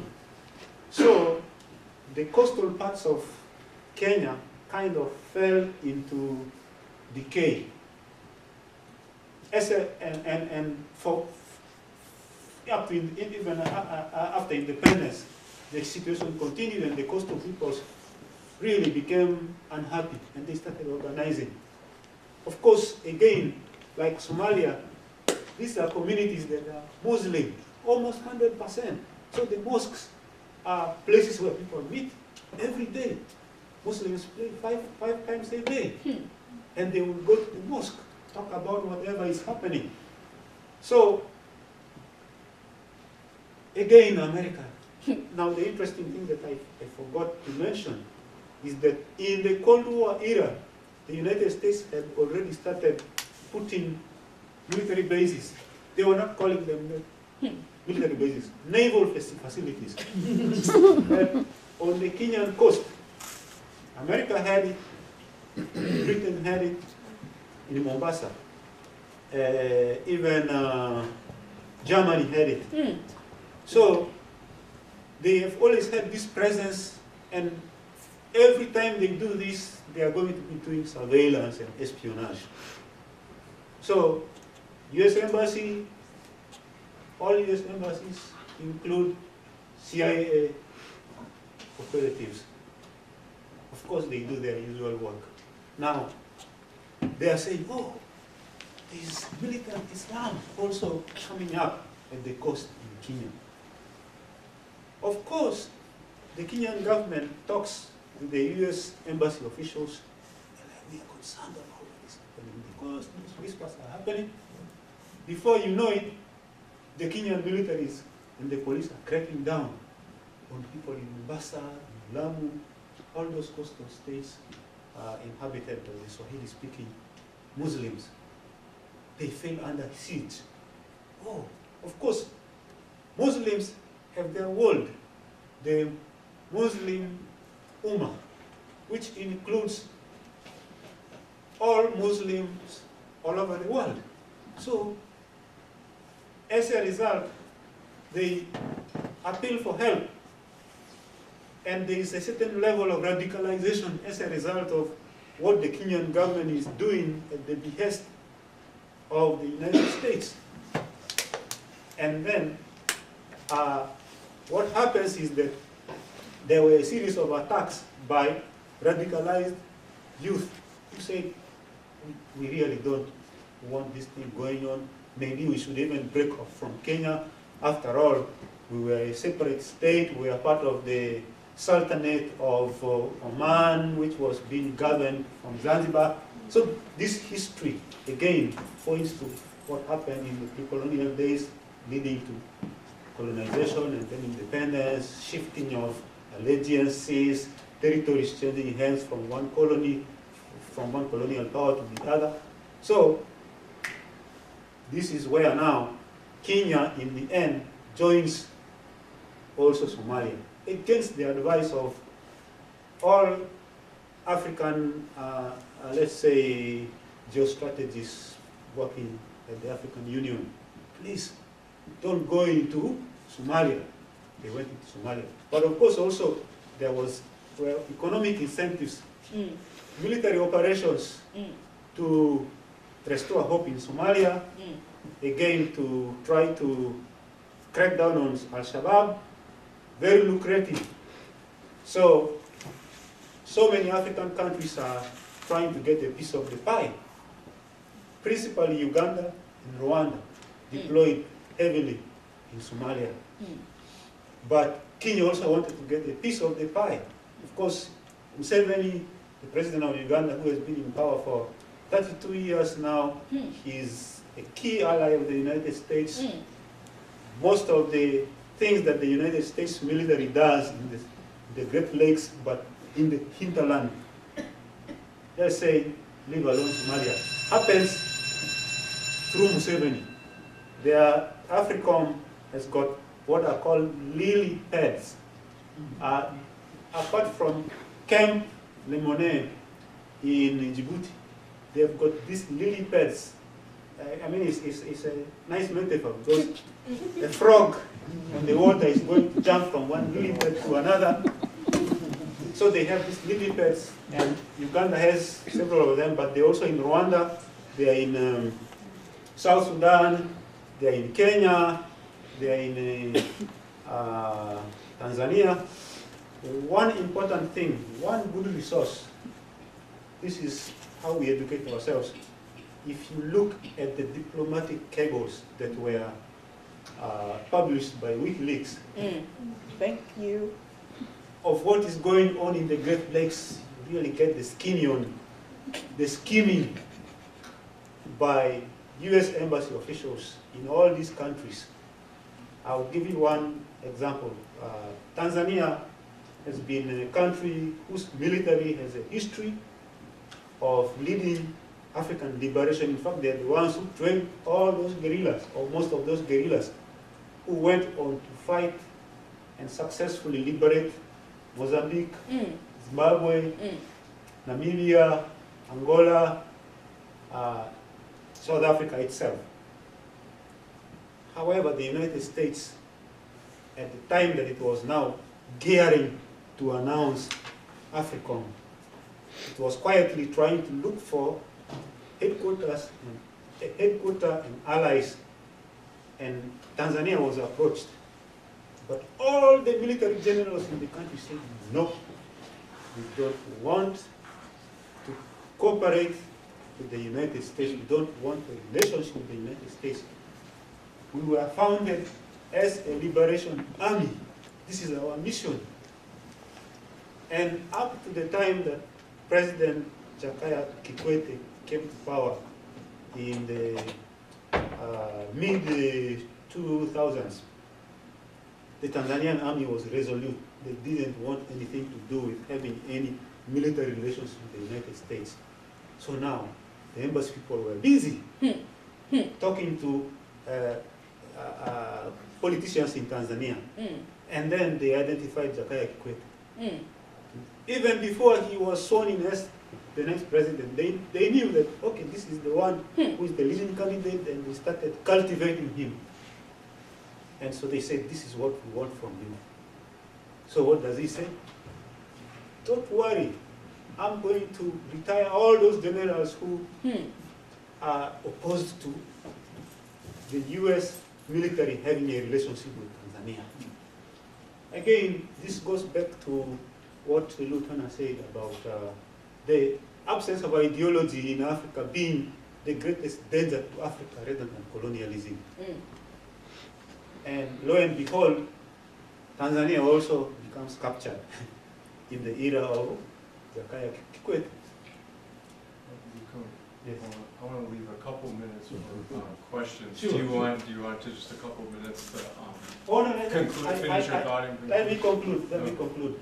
So, if we are looking at this issue of AFRICOM, which really is now the arrowhead of the US military penetrating Africa. But there are other, he's a US official whose name I forget, but he said, Camp Lemonnier in Djibouti is the hub, but we've got spokes extending to different parts of Africa for our operational purposes.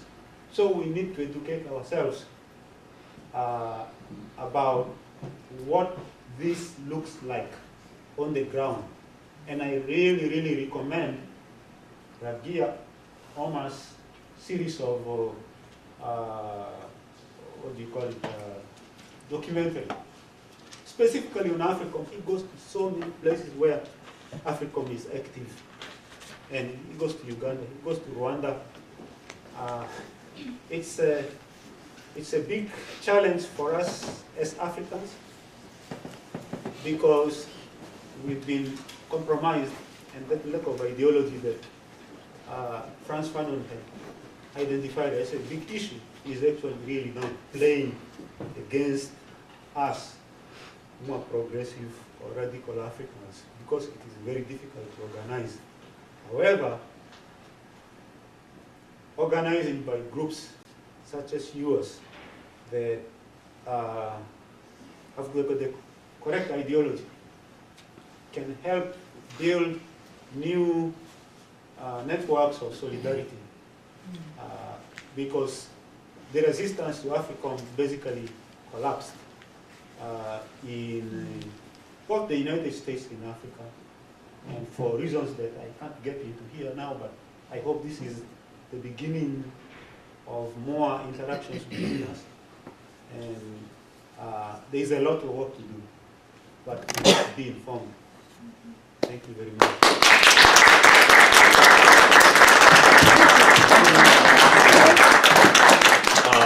Thank you to all four speakers. I gave everyone too much time.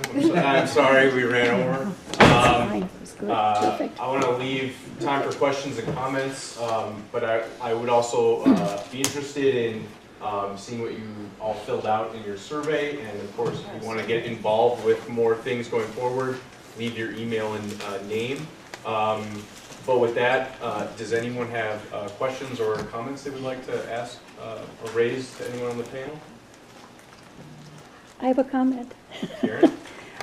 I need the mic. Oh, okay. Okay, it's on. Yes, I just want to point out that a couple of years ago, the African nations, they had like 52 of the nations were occupied by AFRICOM.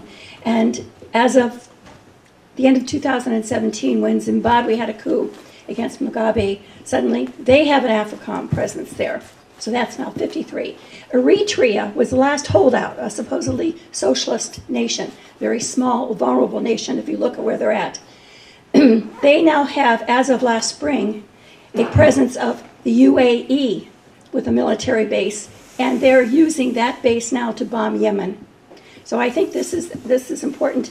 And I want to actually also point out, and I learned this from Bucconi, he made the statement that it was Obama, when he was welcomed into Africa as a brother, that he was able to accomplish getting AFRICOM in place. What Bush, you always said, what he did it with a smile, what Bush couldn't even do in his fondest dreams. So. Yes. I guess I want to start my comments with just by saying that today is the 54th anniversary of Malcolm X's assassination. One thing that he said in his ballot or the vocal speech was, "I'm not an American citizen. I'm a victim of American democracy." And when I look out, I don't see an American dream. I see an American nightmare. And we know that Malcolm X was a black nationalist leader.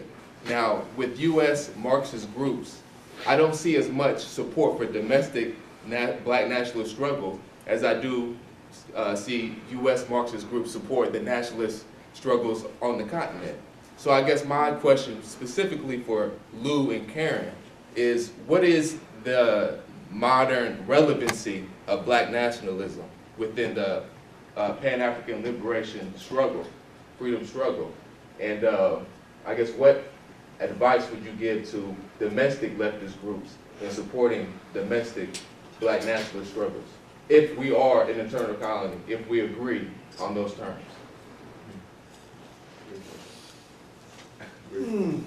Well, it's easy to answer that question when there, at least for me, when I can see a movement around a set of issues in the black community. And the degree to which the ideology that is shaping that movement or informing that movement is nationalist in some way or another.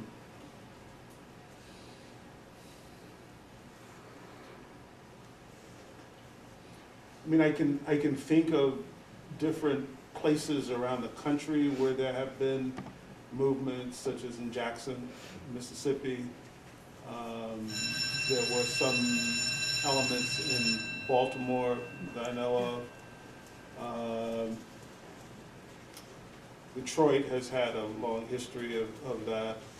I'm not quite up on what's happening, but I think the problem, at least as I have seen it, in the last decade or so, certainly since the killing of Michael Brown in St. Louis, and even before that, is that the major issue that has galvanized people in the U.S. and black communities, and particularly the younger generation, has been around police brutality. Because first of all, it's in communities, it's high profile, social media makes it, magnifies it, and it's been a way of organizing people. I think that there is another kind of hidden struggle that people need to be more aware of, and that's some of the prison strikes that have gone on. And I think there I see much more of an ideology of perhaps black nationalism.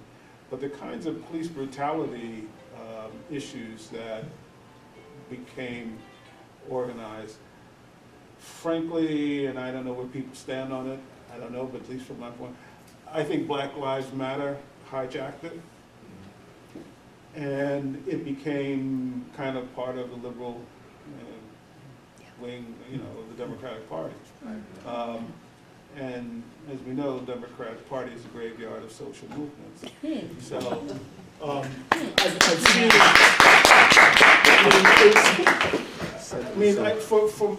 From my take on it, Sonny, I think unless there is the kind of political criticism of the moment and what we're going through, and I think that's why I brought up the Fanon piece.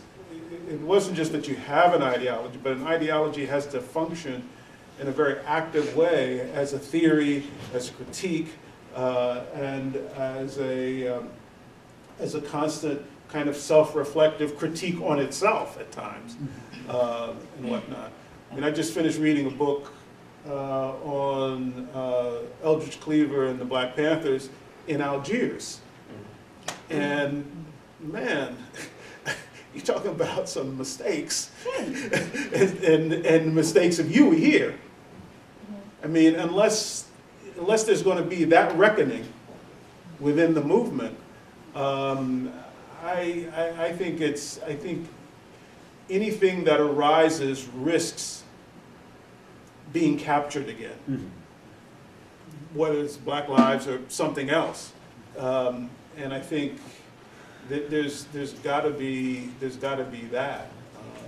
I mean, I come from a generation of the '60s, late '60s, when I became politicized, and there was such a distance between the last movement. I mean, I'm part of the civil rights and Black Power movement back in the '30s, that we didn't really do that soul searching because that seemed to be dead. As a consequence, in the '60s, I mean, we jumped out there with our hair blown back. Like, you know, it was like, we had nothing to, you know, we just went ahead. And because you were in a movement at the time, everything seemed possible.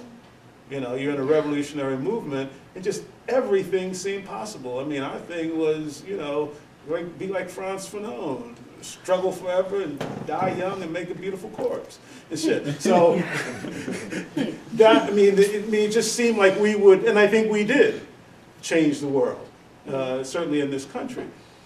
But the things that caught us up was the fact that there wasn't that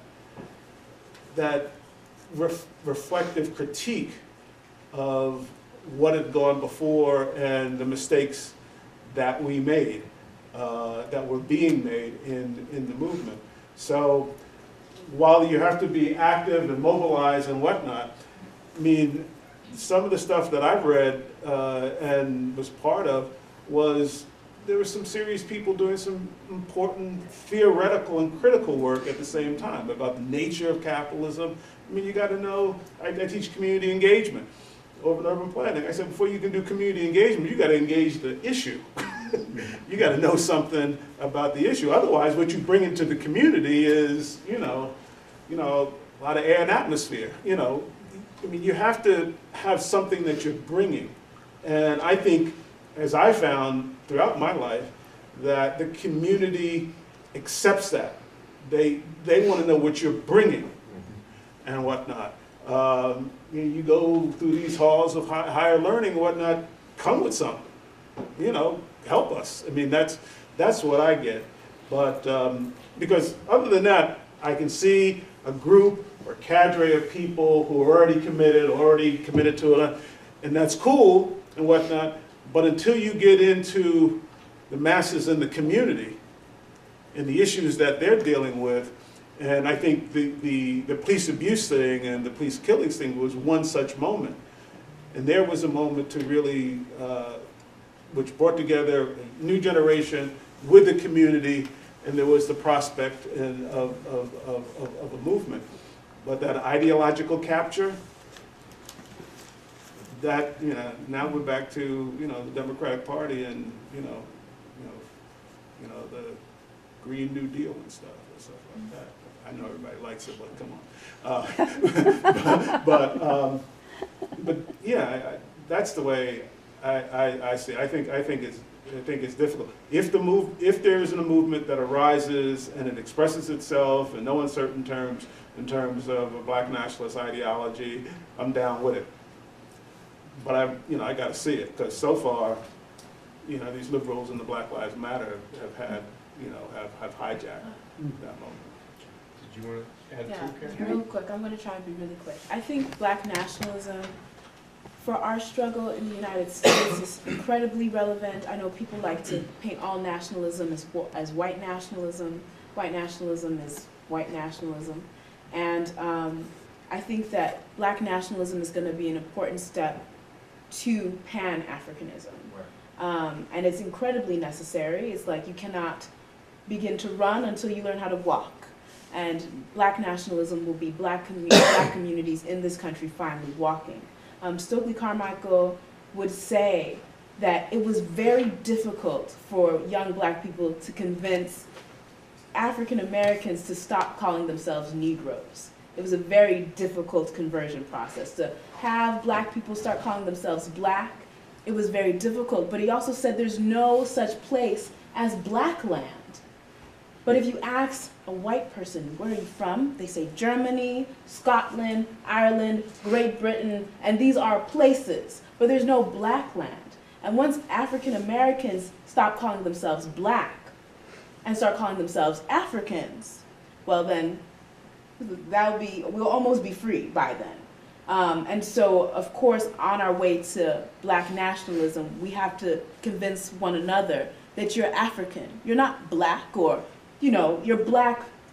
Black is on its way to African, because that's why you're oppressed. You're oppressed not because you're black, you're oppressed because you were stolen from Africa how many generations ago. And you're not oppressed because you're some second-class citizen, because there's no such thing as second-class citizenship. You're oppressed because you're colonized people. You're colonized Africans who just happen to have landed in North America instead of Brazil, you know, or instead of Lagos. So I think it's incredibly important, it's incredibly relevant, and I do see stuff happening. And when you look at the masses of black people in this country, it's black nationalism that really gets people going. All this liberal integrationism, I mean, it can capture our interest for a few years, but then very quickly. And then also, like, black people, like, do you really want to integrate into, we really got to ask ourselves, do we want to integrate with white America into the suburbs, suburbia? Is that where we want to go? You know, do we want to integrate into the Catholic Church, where these people are touching one another's children, abusing one another's children? Do we want to integrate into white American society? Or do we want to go back to Africa? Do we want to develop an independent African society that's free from all this stuff? So it's a question, of course, the black masses, the African masses of this country have to answer. But I see a lot of people are being turned off more and more by white American institutions. We're not interested in integrating into them anymore.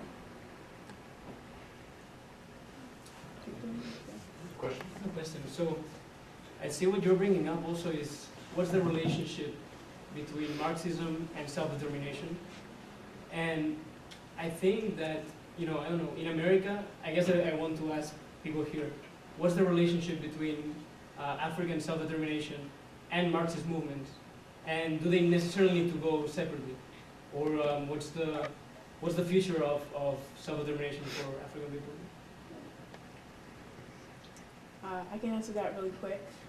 Marxism, or what is now called Marxism, but of course had many different names at many different time periods across the world, will obviously go hand in hand with an African push towards self-determination, because capitalism eats Africans. It eats us, it consumes our bodies, it consumes our minds, and it destroys us. And so in order for Africa to be fully self-determined, capitalism must be completely destroyed. And so it will look, of course, like something that it will look like the process that Marx described, so to some degree, but I think it will have a distinctly African flair, because of course Marx was a European, analyzing the European situation at that time period. We're in a completely different time period, and I think Africans will do it their own way, but it will be controlled by Africans, and it will not be capitalistic. That's certain. That's for certain. I mean, maybe just one quick response in relation to the theme of the talk would be to suggest that perhaps the remilitarization we're seeing now is an indicative of the crisis that capitalism is in at this point in time. And I think it then suggests we have to focus more on the nature of the crisis, right, and why it's turned to these sorts of militarized formations. And these are sort of episodic periods. Now, having said that, this is the idea. Of course, there's no other way for the new society to be born but then through the old.